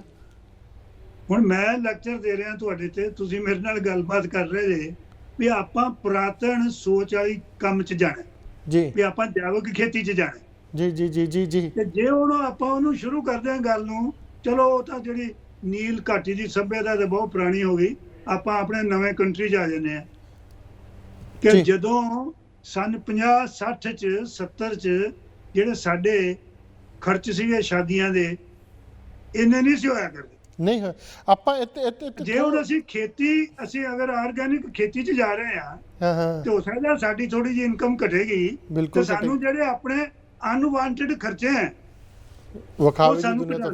ਜੀ ਜੀ ਜੀ ਬਾਜਵਾ ਸਾਹਿਬ, ਤੁਸੀਂ ਬੜੇ ਚੰਗੇ ਤਰੀਕੇ ਨਾਲ ਸਮਝਾਇਆ ਵੀ ਜੇ ਆਪਾਂ ਪਿੱਛੇ ਜਾ ਰਹੇ ਹਾਂ ਤੇ ਸੋਚ ਨੂੰ ਥੋੜੀ ਜਿਹੀ ਲਿਆ ਕੇ ਸੋਚ ਸਾਨੂੰ ਉਸੇ ਤੇ ਚੱਲੀਏ। ਹੁਣ ਅਸੀਂ ਸਾਨੂੰ ਚੰਗਾ ਕੱਪੜਾ ਮਿਲਦਾ ਹੈ, ਪਹਿਲਾਂ ਮਲੇਸ਼ੀਆ ਮਿਲਦਾ ਸੀ, ਉਹ ਤੇ ਉਹਦੇ ਤੇ ਮੈਂ ਹੱਕ 'ਚ ਨਹੀਂ ਕਿਉਂਕਿ ਉਸ 'ਚ ਤਾਂ ਵਿਚਾਰੇ ਕੋਈ ਹਵਾ ਹੀ ਨਹੀਂ ਸੀ ਪੈਂਦੀ। ਹੁਣ ਅਸੀਂ ਸੋਹਣਾ ਕੱਪੜਾ ਪਾਈਏ, ਅਸੀਂ ਆਰਗੈਨਿਕ ਖਾਣਾ ਖਾਈਏ ਤੇ ਅਸੀਂ ਵਿਆਹ ਦੇ ਖਰਚ ਘੱਟ ਕਰੀਏ। ਆਪਾਂ ਇਸ ਵਿਸ਼ੇ ਤੇ 2 ਮਿੰਟ ਹੋਰ ਲਾਵਾਂਗੇ, ਆਪਾਂ ਰੁਕਣਾ ਪੈਣਾ ਕਲਾਸ ਬ੍ਰੇਕ। ਦਾਰੂ ਪੀਣਾ ਆਪਾਂ ਥੋੜਾ ਘਟਾ ਦਈਏ। ਜੀ ਜੀ। ਹੋਰ ਜਿਹੜੇ ਸਾਡੇ ਇੰਨੀ ਫੂਫਾ ਹੈ, ਅਗਰ ਫੈਮਿਲੀ 'ਚ ਇੱਕ ਕਾਰ ਹੈ ਠੀਕ ਹੈ, ਅਗਰ ਕਾਰ ਨਹੀਂ ਵੀ ਹੈ ਕੋਈ ਗੱਲ ਨਹੀਂ, ਆਪਾਂ ਸਕੂਟਰ ਵੀ ਰੱਖ ਸਕਦੇ। ਤਾਂ ਮੈਂ ਕਿਸੇ ਤੇ ਵਾਰ ਨਹੀਂ ਕਰਦਾ, ਮੇਰਾ ਇੱਕ ਸੁਝਾਅ ਹੋਈ ਹੈ। ਕੋਈ ਵਾਰ ਨਹੀਂ ਹੈ ਬਾਜਵਾ ਸਾਹਿਬ, ਇੱਥੇ ਆਪਾਂ ਥੋੜਾ ਜਿਹਾ ਗੱਲ ਹੋਰ ਕਰਾਂਗੇ, ਰੁਕਣਾ ਪੈ ਰਿਹਾ ਕਲਾਸ ਬ੍ਰੇਕ ਲਈ। ਦਰਸ਼ਕੋ, ਸਾਡੇ ਨਾਲ ਬਣੇ ਹਨ ਡਾਕਟਰ ਇਸ਼ਪਾਲ ਸਿੰਘ ਬਾਜਵਾ, ਬਹੁਤ ਸੋਹਣਾ ਐਲੈਬੋਰੇਟ ਕਰ ਰਿਹਾ ਹਰ ਚੀਜ਼ ਤੇ ਕਿ ਜਿਹੜੀ ਜੈਵਿਕ ਖੇਤੀ ਸੀ ਬਿਨਾਂ ਖਾਦਾਂ ਬਿਨਾਂ ਸਪਰੇਆਂ ਤੋਂ ਉਹ ਕਿੰਨੀ ਫਾਇਦੇਮੰਦ ਸੀ এনवायरमेंट ਲਈ, ਆਪਦੀ ਹੈਲਥ ਲਈ। ਆਪਾਂ ਰੁਕਣਾ ਪੈ ਰਿਹਾ ਇੱਕ ਛੋਟੀ ਜਿਹੀ ਬ੍ਰੇਕ ਲਈ। ਦੇ ਬਣੇ ਰਹੋ ਜਸ ਪੰਜਾਬੀ ਤੇ। ਜੀ ਤੁਹਾਡਾ ਸਾਰਿਆਂ ਦਾ ਫੇਰ ਪ੍ਰੋਗਰਾਮ ਓਪਨ ਪਲੇਟਫਾਰਮ ਜਸ ਪੰਜਾਬੀ ਦੇ ਮੰਚ ਤੋਂ ਬਹੁਤ ਸੋਹਣਾ ਐਲੈਬੋਰੇਟ ਕਰ ਰਹੇ ਹਾਂ ਕਿ ਜੈਵਿਕ ਖੇਤੀ ਦੇ ਕਿੰਨੇ ਫਾਇਦੇ ਸੀਗੇ, ਕਿਉਂ ਆਪਾਂ ਰਸਾਇਣਿਕ ਖੇਤੀ ਵੱਲ ਗਏ, ਜ਼ਰੂਰਤ ਸੀ ਵਕਤ ਦੀ, ਹੁਣ ਆਪਾਂ ਵਾਪਸ ਉੱਥੇ ਜਾ ਸਕਦੇ ਕਿਉਂਕਿ ਐਕਸੈਸਿਵ ਫੂਡ ਦੁਨੀਆ ਦੇ ਉੱਤੇ ਪਿਆ ਹੈ। ਇਹਦੇ ਵਿੱਚ ਬਾਧਾਵਾਂ ਕੀ ਆ, ਮੁਸ਼ਕਲਾਂ ਕੀ ਆ, ਇਹ ਸਾਰੀਆਂ ਗੱਲਾਂ ਆਪਣੇ ਨਾਲ ਕਰ ਰਹੇ ਡਾਕਟਰ ਇਸ਼ਪਾਲ ਸਿੰਘ ਬਾਜਵਾ। ਡਾਕਟਰ ਸਾਹਿਬ ਫਿਰ ਸਵਾਗਤ ਹੈ ਜੀ ਤੁਹਾਡਾ ਬ੍ਰੇਕ ਤੋਂ ਬਾਅਦ। ਡਾਕਟਰ ਸਾਹਿਬ, ਆਪਾਂ ਜਿਹੜਾ ਗੱਲ ਕਰ ਰਹੇ ਸੀਗੇ ਕਿ ਜਿਹੜੀ ਵਿਖਾਵੇ ਦੀ ਦੁਨੀਆ, ਜੇ ਆਪਾਂ ਫਸਲ ਘੱਟ ਉਗਾਵਾਂਗੇ ਤਾਂ ਆਪਾਂ ਇੱਕ ਸੋਹਣੇ ਘਰ 'ਚ ਤਾਂ ਜ਼ਰੂਰ ਰਹਿ ਲਾਂਗੇ, ਪਰ ਬਾਕੀ ਹੋਰ ਚੀਜ਼ਾਂ ਆਪਾਂ ਬਿਲਕੁਲ ਜੇ ਆਪਾਂ ਉੱਧਰ ਜਾਣਾ ਆ ਤਾਂ ਆਪਾਂ ਉਹ ਘਟਾ ਸਕਦੇ। ਕਾਰ ਜਗ੍ਹਾ ਸਕੂਟਰ ਰੱਖ ਸਕਦੇ ਹਾਂ, ਸਕੂਟਰ ਜਗ੍ਹਾ ਸਾਈਕਲ ਰੱਖ ਸਕਦੇ ਹਾਂ, ਵਿਆਹਾਂ ਦੇ ਉੱਤੇ 3 4 10 ਬੰਦੇ ਵੀ ਸਰ ਸਕਦੇ ਇੰਸਟੈਡ ਆਫ 1000 ਪੀਪਲ। ਪਰ ਉਹ ਜਿਹੜਾ ਮਾਈਂਡ ਸੈਟ ਆ ਇਹ ਟਾਈਮ ਲੱਗੂਗਾ ਚੇਂਜ ਹੋਣ ਨੂੰ। ਮੇਰਾ ਕੁਐਸਚਨ ਇਹ ਹੈ ਕਿ ਜੇ ਆਪਾਂ ਜਾਣਦੇ ਹਾਂ ਜੈਵਿਕ ਖੇਤੀ ਵੱਲ ਪੁਸ਼ ਕਰਦੀ ਹੈ ਸਰਕਾਰਾਂ, ਪੁਸ਼ ਕਰਦੀਆਂ ਹੈ, ਤੇ ਇਹਦੇ ਵਿੱਚ ਪ੍ਰੋਬਲਮਸ ਕੀ ਆਉਣਗੀਆਂ ਆਉਣ ਵਾਲੇ ਵਕਤ ਦੇ ਵਿੱਚ, ਤੇ ਉਹਦਾ ਸੋਲੂਸ਼ਨ ਕੀ ਹੈ? ਦੇਖੋ ਜੀ, ਇਹਦੇ 'ਚ ਗੁਰਲਾਲ ਜੀ ਜੈਵਿਕ ਖੇਤੀ ਦੇ ਆਪਾਂ ਇਹਦੇ ਨਾਲ ਹੀ ਹੈ ਪ੍ਰੋਬਲਮ ਤੇ ਸੋਲੂਸ਼ਨ ਜਿਹੜੇ ਇਕੱਠੇ ਹੀ ਹੈ। ਪਹਿਲਾਂ ਤਾਂ ਤੁਸੀਂ ਇਹ ਦੇਖੋ, ਇੱਕ ਸਟੱਡੀ ਕੀਤੀ ਹੈ ਇੱਥੋਂ ਅਮਰੀਕਨ ਕੰਪਨੀ ਆ ਅਰਨਸਟ ਐਂਡ ਯੰਗ, ਤੁਸੀਂ ਸਾਰੇ ਉਹਦੇ ਨਾਲ ਫੈਮਿਲੀਅਰ ਹੋਗੇ। ਉਹਨਾਂ ਨੇ ਕਿਹਾ ਵੀ ਆਰਗੈਨਿਕ ਫਾਰਮਰ ਲੋਕਾਂ ਨੂੰ ਕਿਉਂ ਘਟ ਜਾ ਰਹੇ ਆ ਕਿ ਉਹਨਾਂ ਨੂੰ ਲੈਕ ਆਫ ਗੁੱਡ ਪਾਲਿਸੀ ਕਿਸੇ ਵੀ ਗਵਰਨਮੈਂਟ ਦੀ, ਇਹ ਇੰਡੀਆ ਨਾਲ ਹੁਣ ਆਪਾਂ ਕਰ ਰਹੇ ਹਾਂ, ਦੁਨੀਆ ਨਾਲ ਨਹੀਂ ਹੈ। ਸੋ ਇੰਡੀਆ ਦੇ ਵਿੱਚ ਇਹਦੀ ਕੋਈ ਬਹੁਤ ਸੋਲਿਡ ਪਾਲਿਸੀ ਨਹੀਂ ਹੈ ਅੱਜ ਦੇ ਦਿਨ। ਤੇ ਜਿਹੜੀਆਂ ਉਹਨਾਂ ਦੀਆਂ ਇਨਪੁਟਸ ਹੈ ਜੈਵਿਕ ਖੇਤੀ ਦੇ, ਉਹਨਾਂ ਦੀਆਂ ਕੀਮਤਾਂ ਥੋੜ੍ਹੀਆਂ ਜਿਹੀਆਂ ਜ਼ਿਆਦਾ, ਤੇ ਜਿਹੜੀ ਇਹਦੀ ਮਾਰਕੀਟ ਹੈ ਉਹ ਬਹੁਤ ਲਿਮਿਟਡ। ਕਿਸੇ ਚੀਜ਼ ਦੀ ਸਕਸੈਸ ਵਾਸਤੇ ਉਹਦੀ ਮਾਰਕੀਟ ਹੋਣੀ ਬਹੁਤ ਜ਼ਰੂਰੀ ਹੈ ਜੀ। ਔਰ ਜਿਹੜੀ ਮਾਰਕੀਟ ਹੈ ਇੱਕ ਐਸੀ ਚੀਜ਼ ਹੈ ਜਿਹੜੀ ਗਵਰਨਮੈਂਟ ਦੀ ਰੈਗੂਲੇਸ਼ਨ ਤੋਂ ਬਿਨਾ ਨਹੀਂ ਬਣ ਸਕਦੀ। ਜੇ ਹੁਣ ਫਰਜ਼ ਕਰੋ ਅਸੀਂ ਸਾਰੇ ਆਪਣੀ ਆਪਣੀ ਮਾਰਕੀਟ ਬਣਾਈ ਹੈ, ਸਾਡੇ 'ਚ ਕੋਈ ਯੂਨੀਫਾਰਮਿਟੀ ਨਹੀਂ ਆਏਗੀ, ਕੋਈ ਬੰਦਾ ਘੱਟ ਤੇ ਲੈ ਜਾਊਗਾ, ਕੋਈ ਵੱਧ ਤੇ ਲੈ ਜਾਊਗਾ। ਸੋ ਇਸ ਕਰਕੇ ਇਹ ਗਵਰਨਮੈਂਟ ਨੂੰ ਮਾਰਕੀਟ ਬਣਾਉਣੀ ਚਾਹੀਦੀ। ਹੁਣ ਜਿਹੜੇ ਦੂਜੇ ਆਪਣੇ ਜ਼ਿਮੀਂਦਾਰ ਹੈ ਉਹ ਇਸ ਚੀਜ਼ ਤੋਂ ਬਿਲਕੁਲ ਅਵੇਅਰ ਹੈ ਵੀ ਕੈਮੀਕਲ ਫਾਰਮਿੰਗ ਦਾ ਬੜੇ ਘੱਟ ਹੈ। ਅੱਜ ਕੱਲ੍ਹ ਫਾਰਮਰ ਬਹੁਤ ਇੰਟੈਲੀਜੈਂਟ ਹੈ, ਉਹ ਸਾਰੀ ਗੱਲ ਨੂੰ ਸਮਝਦਾ। ਪਰ ਜਦੋਂ ਉਹ ਜੈਵਿਕ ਖੇਤੀ ਵੱਲ ਨੂੰ ਜਾਂਦਾ ਹੈ ਉਹਨੂੰ ਫਿਰ ਇਹੀ ਚੀਜ਼ ਹੈ, ਉਹਨੂੰ ਜਿਹੜੇ ਉਹ ਇਨਪੁਟਸ ਹੈ ਉਹਦੇ ਵਾਸਤੇ ਉਹ ਅਵੇਲੇਬਲ ਨਹੀਂ ਹੁੰਦੇ। ਹੁਣ ਅੱਗੋਂ ਤੁਸੀਂ ਗੱਲ ਕੀਤੀ ਸੀ ਵੀ ਇੱਕ ਵਾਰੀ ਆਪਾਂ ਸ਼ੁਰੂ ਕੀਤੀ ਸੀ ਉਹ ਵੀ ਉਹਨਾਂ ਦੀ ਜਿਹੜੀ ਉਪਜ ਆ ਉਹ ਵੀ ਘਟ ਜਾਂਦੀ ਹੈ। ਤੇ ਜਿਵੇਂ ਤੁਹਾਨੂੰ ਦੱਸਿਆ ਵੀ 2 ਸਟੱਡੀ ਸੀ, ਇੱਕ ਨੇ ਕਿਹਾ ਵੀ 7% ਘਟਦੀ ਹੈ, ਇਹ ਇੰਡੀਆ ਦੀਆਂ ਸਟੱਡੀਜ਼ ਹੈ, ਇੰਡੀਅਨ ਕਾਉਂਸਲ ਐਗਰੀਕਲਚਰ ਰਿਸਰਚ ਦੀ। ਇੱਕ ਹੋਰ ਨੇ ਕੀਤਾ ਐਕਸਪੈਰੀਮੈਂਟ, ਉਹ ਕਹਿੰਦਾ ਵੀ 30% ਘਟਦੀ ਹੈ। ਸੋ ਐਕਚੁਅਲੀ ਗੱਲ ਇਹ ਬਣਦੀ ਹੈ ਵੀ 5 ਸਾਲਾਂ 'ਚ ਉਹ ਆਪਣੇ ਉੱਥੇ ਹੋ ਜਾਂਦੇ ਆ। ਔਰ ਦੂਜੀ ਇੱਕ ਹੋਰ ਚੀਜ਼ ਹੈ, ਅਗਰ ਥੋੜੀ ਪ੍ਰੋਡਕਸ਼ਨ ਘੱਟ ਹੈ, ਆਰਗੈਨਿਕ ਫੂਡ ਦੀ ਜਿਹੜੀ ਕੀਮਤ ਜ਼ਿਆਦਾ, ਇੱਕ ਆਪਾਂ ਨੂੰ ਇਹ ਵੀ ਧਿਆਨ 'ਚ ਰੱਖਣਾ ਚਾਹੀਦਾ। ਹੁਣ ਅੱਗੋਂ ਜਿਹੜੀ ਗਵਰਨਮੈਂਟ ਹੈ, ਜਦੋਂ ਫਰਜ਼ ਕਰੋ ਮੈਂ 5 ਸਾਲਾਂ ਦੇ ਵਿੱਚ ਮੈਂ ਜੈਵਿਕ ਖੇਤੀ ਵਾਲੇ ਪਾਸੇ ਜਾ, ਜੈਵਿਕ ਖੇਤੀ ਦਾ ਜਿਹੜਾ ਮੇਰਾ ਏਮ ਹੈ, ਜਿਹੜੀ ਮੇਰੀ ਗਵਰਨਮੈਂਟ ਹੈ, ਜਿਹੜੀ ਸਾਡੀ এনवायरमेंट ਹੈ, ਨੈਚੁਰਲ ਰਿਸੋਰਸਿਸ ਹੈ, ਇਹ ਗਵਰਨਮੈਂਟ ਦੇ ਵੀ ਹੈ ਔਰ ਇਹ ਸਾਡੇ ਲੋਕਾਂ ਦੇ ਵੀ ਹੈ। ਗਵਰਨਮੈਂਟ ਨੇ ਸਾਨੂੰ ਇਹੋ ਜਿਹੀਆਂ ਪਾਲਿਸੀਜ਼ ਦੇਣੀਆਂ, ਅਸੀਂ ਉਹਨਾਂ ਪਾਲਿਸੀਜ਼ ਨੂੰ ਐਕਸਪਲੋਇਟ ਨਹੀਂ ਕਰਨਾ ਤੇ এনवायरमेंट ਬਚਾਉਣੀ। ਜਦੋਂ ਹੁਣ ਅਸੀਂ এনवायरमेंट ਨੂੰ ਬਚਾਉਣ ਦੀ ਗੱਲ ਕਰਦੇ ਹਾਂ, ਉਹ ਜਿਹੜਾ ਪੀਰੀਅਡ ਹੈ ਜਿਹੜਾ 5 ਜਾਂ 6 ਸਾਲ ਦਾ, ਉਹਦੇ ਵਿੱਚ ਗਵਰਨਮੈਂਟ ਨੂੰ ਟ੍ਰਾਂਜੀਸ਼ਨ ਮਨੀ ਦੇਣਾ ਚਾਹੀਦਾ, ਇਨਸੈਂਟਿਵ ਸਬਸਿਡੀ ਕਿਸੇ ਫਾਰਮ 'ਚ। ਸੋ ਉਹ ਅੱਗੇ ਆਪਾਂ ਚੱਲ ਕੇ ਉਹਦੀ ਗੱਲ ਕਰਦੇ ਹਾਂ। ਸੋ ਉਦੋਂ ਉਹਨਾਂ ਨੂੰ ਅਸਿਸਟੈਂਸ ਦਿਓ, ਉਹਦੇ ਨਾਲ ਉਹਨਾਂ ਦੀਆਂ ਫੇਵਰੇਬਲ ਪਾਲਿਸੀਜ਼ ਬਣਾਓ, ਮਾਰਕੀਟ ਨੂੰ ਅਵੇਲੇਬਲ ਕਰੋ, ਤੇ ਇਹ ਫਿਰ ਕੰਮ ਚੱਲਦਾ। ਹੁਣ ਜਿਹੜਾ ਇਹਦਾ ਪ੍ਰੋਡਿਊਸ ਆ ਉਹ ਐਕਸਪੈਂਸਿਵ ਹੈ ਅੱਜ ਦੇ ਦਿਨ 'ਚ। ਇੰਡੀਆ ਦੇ ਕੰਜ਼ਿਊਮਰ ਦੀ ਇੰਨੀ ਹਾਲਤ ਨਹੀਂ ਹੈ, ਕਿਉਂਕਿ ਜੇ ਤੁਸੀਂ ਜੈਵਿਕ ਚੀਜ਼ਾਂ ਤੇ ਆਪਣਾ ਮਹੀਨਾ ਚਲਾਉਣਾ ਨਾ ਜੀ, ਇੱਕ ਨਾਰਮਲ ਪਰਿਵਾਰ ਜਿਹੜਾ 4 ਬੰਦਿਆਂ ਦਾ, ਉਹਦਾ ਖਰਚ 1000 ਤੋਂ ਲੈ ਕੇ 1500 ਰੁਪਇਆ ਮਹੀਨੇ ਦਾ ਵੱਧ ਜਾਊ।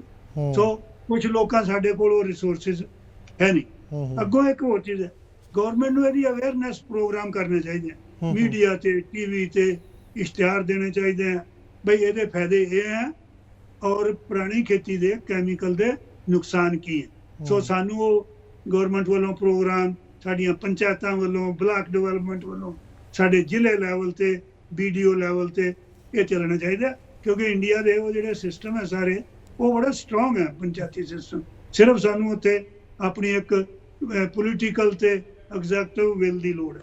ਹੁਣ ਅੱਗੋਂ ਆਪਾਂ ਇਹ ਆਉਂਦੇ ਆ ਬਈ ਤੁਹਾਨੂੰ ਉਹ ਦੂਜਾ ਦੱਸ ਦਿੱਤਾ ਸੀ ਪਹਿਲਾਂ ਆਪਾਂ ਵੀ ਪੈਸਟੀਸਾਈਡ ਆਪਾਂ ਕਿੰਨੇ ਜ਼ਿਆਦਾ ਖਾ ਰਹੇ ਹਾਂ, ਕਿੰਨੀ ਸਾਡੀ ਬੋਡੀ ਆਪਣੀ ਖਰਾਬ ਹੁੰਦੀ ਹੈ। ਹੁਣ ਅੱਗੋਂ ਇੱਕ ਹੋਰ ਚੀਜ਼ ਕਰਨੀ ਪੈਣੀ ਸਾਡੇ ਕੰਟਰੀ 'ਚ, ਇੰਡੀਆ 'ਚ ਖਾਸ ਕਰਕੇ ਆਰਗੈਨਿਕ ਜਿਹੜੇ ਪ੍ਰੋਡਕਟਸ ਹੈ, ਜਿਵੇਂ ਇਹਨਾਂ ਦੇ ਦੁੱਧ, ਸੀਰੀਅਲ, ਪਲਸਿਸ, ਆਇਲ ਸੀਡ, ਇਹਨਾਂ ਦੇ ਪੋਸਟ ਹਾਰਵੈਸਟ ਮਤਲਬ ਕੋਲਡ ਸਟੋਰ ਘੱਟ ਹੋਣ ਕਰਕੇ, ਸਟੋਰੇਜ ਘੱਟ ਹੋਣ ਕਰਕੇ 80,000 ਕਰੋੜ ਦੇ ਜਿਹੜੇ ਪੋਸਟ ਹਾਰਵੈਸਟ ਦੇ ਪ੍ਰੋਡਕਟ ਆ ਆਰਗੈਨਿਕ ਫਾਰਮਿੰਗ ਦੇ, ਉਹ ਲੂਜ਼ ਹੋ ਜਾਂਦੇ। ਸੋ ਵੇਖੋ ਕਿੱਡਾ ਵੱਡਾ ਹੈ। ਹੁਣ ਉਹਦੇ ਵਾਸਤੇ ਜਿਹੜੀ ਇਨਵੈਸਟਮੈਂਟ ਕਰਨੀ ਉਹ ਪ੍ਰਾਈਵੇਟ ਇੰਡਸਟਰੀ ਉਹਦੇ 'ਚ ਕਰ ਸਕਦੀ ਹੈ, ਉਹਨਾਂ ਚੀਜ਼ਾਂ ਨੂੰ ਬਣਾ ਸਕਦੀ ਹੈ। ਫੂਡ ਦੀ ਜਦੋਂ ਵੈਲਿਊ ਪ੍ਰੋਟੈਕਟ ਹੋ ਜਾਏਗੀ, ਜਦੋਂ ਉਹ ਪੈਸੇ ਬਚ ਜਾਣਗੇ ਤੇ ਫਾਰਮਰ ਨੂੰ ਵੀ ਉਹ ਫਾਇਦਾ ਜਿਹੜਾ ਦਿੱਤਾ ਜਾ ਸਕਦਾ। ਹੁਣ ਅੱਗੋਂ ਡਾਕਟਰ ਸਾਹਿਬ ਮੈਂ ਨਾ ਭੁੱਲ ਨਾ ਜਾ, ਮੇਰੇ ਨਾ ਇੱਕ ਜ਼ਹਿਨ ਦੇ ਵਿੱਚ ਕੁਐਸਚਨ ਚੱਲ ਰਿਹਾ ਸੀਗਾ ਕੁਇਕ ਜਿਹਾ। ਤੁਸੀਂ ਅੱਗੇ ਵੱਧ ਰਹੇ ਹੋ, ਬਹੁਤ ਵਧੀਆ ਐਲੈਬੋਰੇਟ ਕਰ ਰਹੇ ਹੋ ਕਿ ਇਹਦੇ ਸੋਲਿਊਸ਼ਨਸ ਕੀ ਹੈ ਤੇ ਕਿੱਥੇ ਕਿੱਥੇ ਕਮੀਆਂ ਨੇ। ਮੇਰਾ ਕੁਐਸਚਨ ਡਾਕਟਰ ਸਾਹਿਬ ਇਹ ਆ ਗਿਆ ਸੀ ਕਿ ਜਿਸ ਤਰ੍ਹਾਂ ਉਹ ਤੁਸੀਂ 2 ਫਿਗਰਸ ਦੱਸੀਆਂ ਕਿ ਇੱਕ ਸਟੱਡੀ ਕਹਿੰਦੀ ਕਿ 7% ਜਿਹੜੀ ਹੈ ਉਹ ਗਰੋਥ ਘਟ ਜੂਗੀ, ਦੂਸਰਾ ਕਹਿੰਦਾ ਨਹੀਂ ਜੀ 30% ਘਟ ਜੂਗੀ। ਮੰਨਿਆ, ਆਪਾਂ ਦੋਨਾਂ ਨੂੰ ਹੀ ਮੰਨ ਕੇ ਚੱਲਦੇ ਹਾਂ। ਮੰਨ ਲਓ ਤੁਹਾਡੇ ਕੋਲ 50 ਏਕੜ ਹੈ, ਤੁਸੀਂ 50 ਦੇ 50 ਏਕੜਾਂ ਦੇ ਵਿੱਚ ਜੈਵਿਕ ਖੇਤੀ ਸ਼ੁਰੂ ਕਰਤੀ ਮੰਨ ਲਓ, ਪਰ ਉਹ ਜਿਹੜੀ ਜ਼ਮੀਨ ਹੈ, ਜਿਹੜੀ ਉਹਦੀ ਗਰੋਥ ਇੰਟੈਂਸਿਟੀ ਹੈ, ਉਹ ਲੂਜ਼ ਕਰੂਗੀ ਕਿਉਂਕਿ ਉਹਨੂੰ ਖੁਰਾਕ ਨਹੀਂ ਮਿਲ ਰਹੀ, ਉਹਨੂੰ ਪੈਸਟੀਸਾਈਡ ਨਹੀਂ ਮਿਲ ਰਿਹਾ, ਉਹਨੂੰ ਖਾਦ ਨਹੀਂ ਮਿਲ ਰਹੀ, ਉਹਨੂੰ ਸਪਰੇਆਂ ਨਹੀਂ ਮਿਲ ਰਹੀਆਂ। ਠੀਕ ਹੈ, ਪਰ ਕੁਛ ਨਾ ਕੁਛ ਤਾਂ ਜਿਹੜੀ ਨੇਚਰ ਆਪਦਾ ਰੋਲ ਪਲੇ ਕਰਦੀ ਹੈ ਕਿ ਉਹ ਟਾਈਮ ਪਾ ਕੇ ਉਹੀ ਜ਼ਮੀਨ ਪਹਿਲਾਂ ਵਾਲੇ ਸਾਈਕਲ 'ਚ ਚਲੀ ਜੂਗੀ ਜਦੋਂ ਆਪਾਂ ਸ਼ੁਰੂ ਦੇ ਵਿੱਚ ਕਰਦੇ ਸੀ, ਤੇ ਆਪਣੇ ਆਪ ਗਰੋਥ ਦੇਣਾ ਸ਼ੁਰੂ ਕਰ ਦੂਗੀ। ਬਿਲਕੁਲ ਬਿਲਕੁਲ ਜਾਏਗੀ ਝਿੰਜਣ ਜਾਂ ਉਹ ਆਪਾਂ ਪਾ ਹਾਂ ਸਕਦੇ ਹਾਂ ਬਿਲਕੁਲ ਬਿਲਕੁਲ ਜਾਏਗੀ।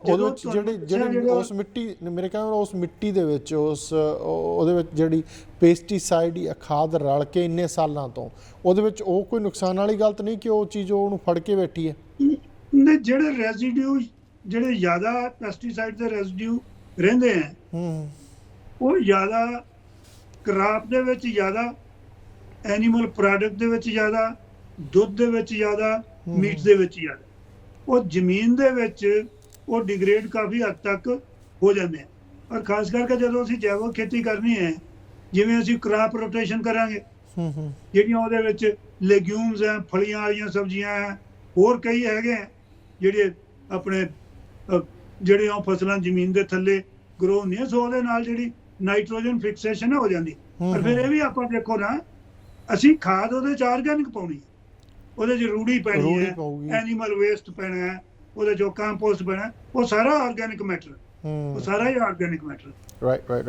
ਹੁਣ ਬਾਜਵਾ ਸਾਹਿਬ, ਡਾਕਟਰ ਸਾਹਿਬ, ਇਹ ਗੱਲ ਖੜੀ ਹੋ ਗਈ ਕਿ ਪੋਟੈਂਸ਼ੀਅਲੀ ਇਨ ਇੰਡੀਆ, ਜਿਹੜੀ ਇੰਡੀਆ ਦੇ ਲਾ ਫਾਰਮ ਆ, ਜਿਹੜੇ ਆਪਣੇ ਫਾਰਮ ਪੋਲਿਸੀ ਆ, ਉਹਦੇ ਵਿੱਚ ਇਸ ਚੀਜ਼ ਦਾ ਕੋਈ ਹੈਗਾ ਪੋਟੈਂਸ਼ੀਅਲੀ? ਉਹਦੇ ਵਿੱਚ ਉਹਨਾਂ ਨੇ ਰੱਖਿਆ ਕਿ ਅਸੀਂ ਟਾਈਮ ਪਾ ਕੇ ਇੱਧਰ ਨੂੰ ਵਧਾਂਗੇ, ਜਾਂ ਫਿਰ ਇਹਨਾਂ ਨੂੰ ਸਬਸਿਡੀਜ਼ ਦੇਵਾਂਗੇ ਕਿਸਾਨਾਂ ਨੂੰ, ਕਿ ਉਹਨਾਂ ਨੂੰ ਪੁਸ਼ ਕੀਤਾ ਜਾਵੇ ਉੱਧਰ ਨੂੰ?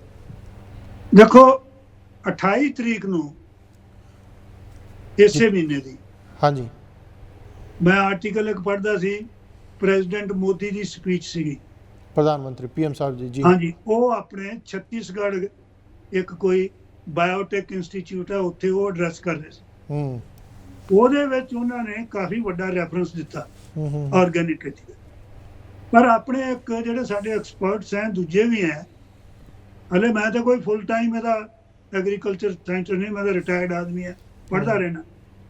ਪਰ ਮੈਂ ਅੱਗੇ ਵੀ ਇੱਕ ਵਾਰੀ ਤੁਹਾਡੇ ਸ਼ੋਅ ਤੇ ਕਿਹਾ ਸੀ ਕਿ ਇੰਡੀਆ ਇੱਕ ਐਸਾ ਕੰਟਰੀ ਹੈ ਜਿਹਦੇ ਵਿੱਚ excessive amount of farm labour ਘੱਟ ਪ੍ਰਾਈਸ ਤੇ ਅਵੇਲੇਬਲ ਹੈ ਜੀ।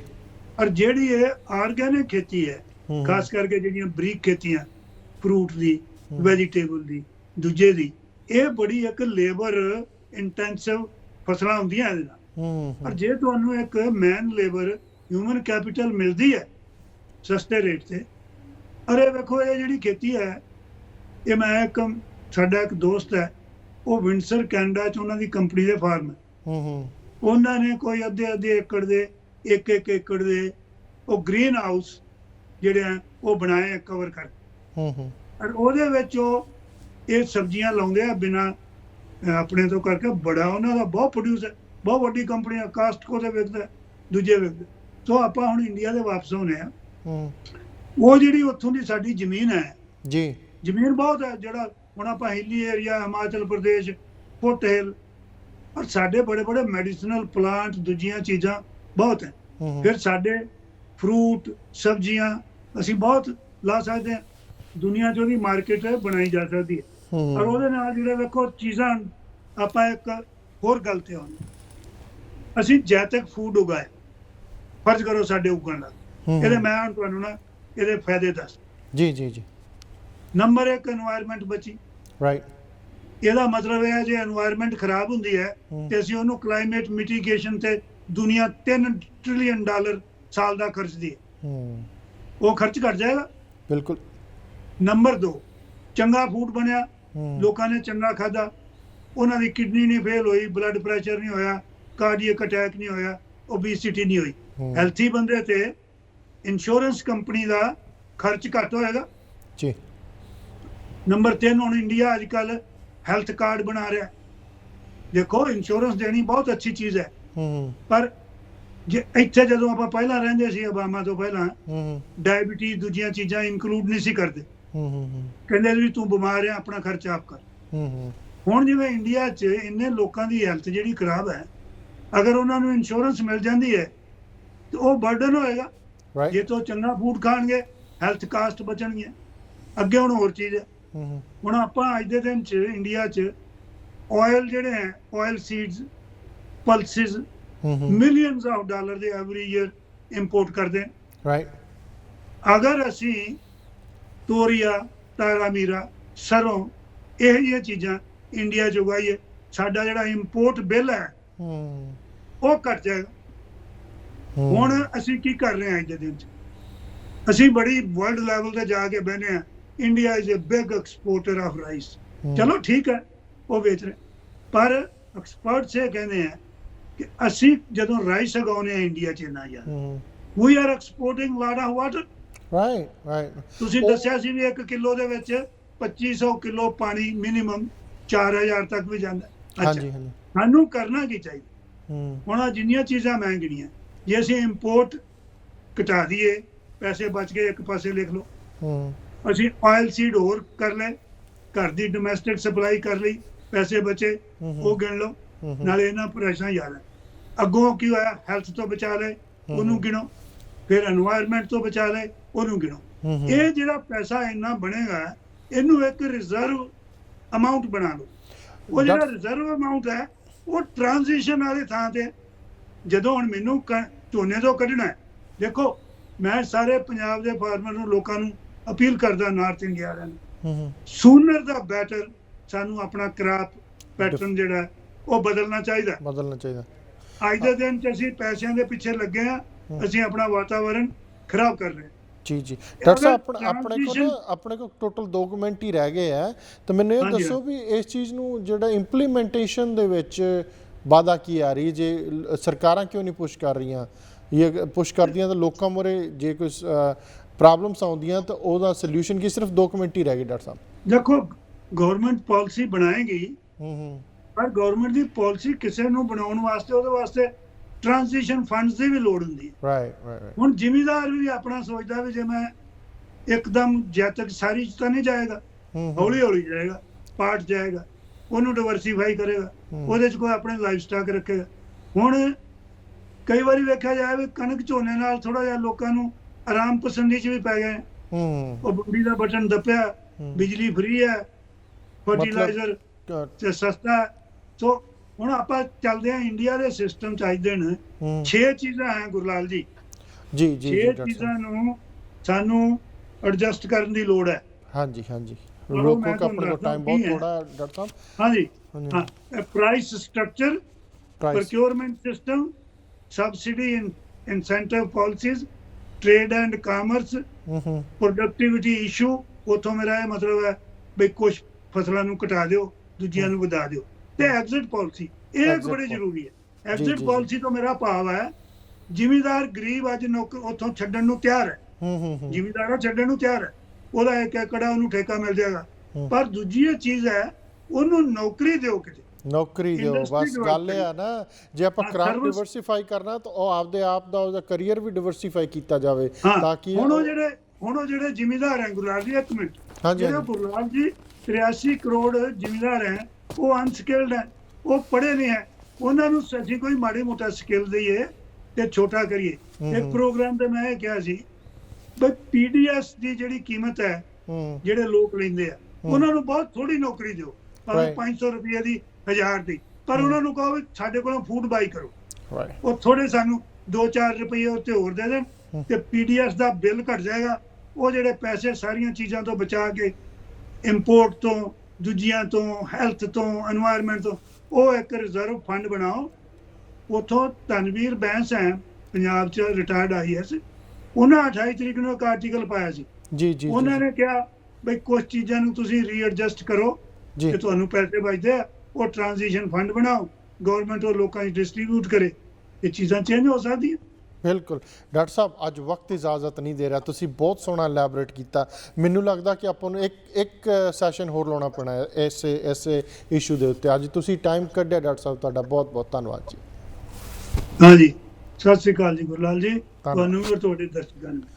ਦਰਸ਼ਕੋ, ਇਸ ਡਾਕਟਰ ਯਸ਼ਪਾਲ ਸਿੰਘ ਬਾਜਵਾ, ਆਰਗੈਨਿਕ ਖੇਤੀ ਤੇ ਬਹੁਤ ਸੋਹਣਾ ਉਹਨਾਂ ਨੇ ਐਲੈਬੋਰੇਸ਼ਨ ਦਿੱਤੀ। ਆਪਾਂ ਇਹਨਾਂ ਨੂੰ ਫਿਰ ਕਿਸ ਦਿਨ ਲੈ ਕੇ ਆਵਾਂਗੇ। ਇਸ ਵਕਤ ਇਜਾਜ਼ਤ ਦਿੰਦੇ, ਆਪਣਾ ਪੂਰਾ ਖਿਆਲ ਰੱਖਣਾ। ਮੈਨੂੰ ਗੁਰਲਾਲ ਨੂੰ ਦਿਓ ਇਜਾਜ਼ਤ। ਮੇਰੇ ਵੱਲੋਂ ਤੁਹਾਨੂੰ ਸਾਰਿਆਂ ਨੂੰ ਪਿਆਰ ਭਰੀ ਸਤਿ ਸ਼੍ਰੀ ਅਕਾਲ।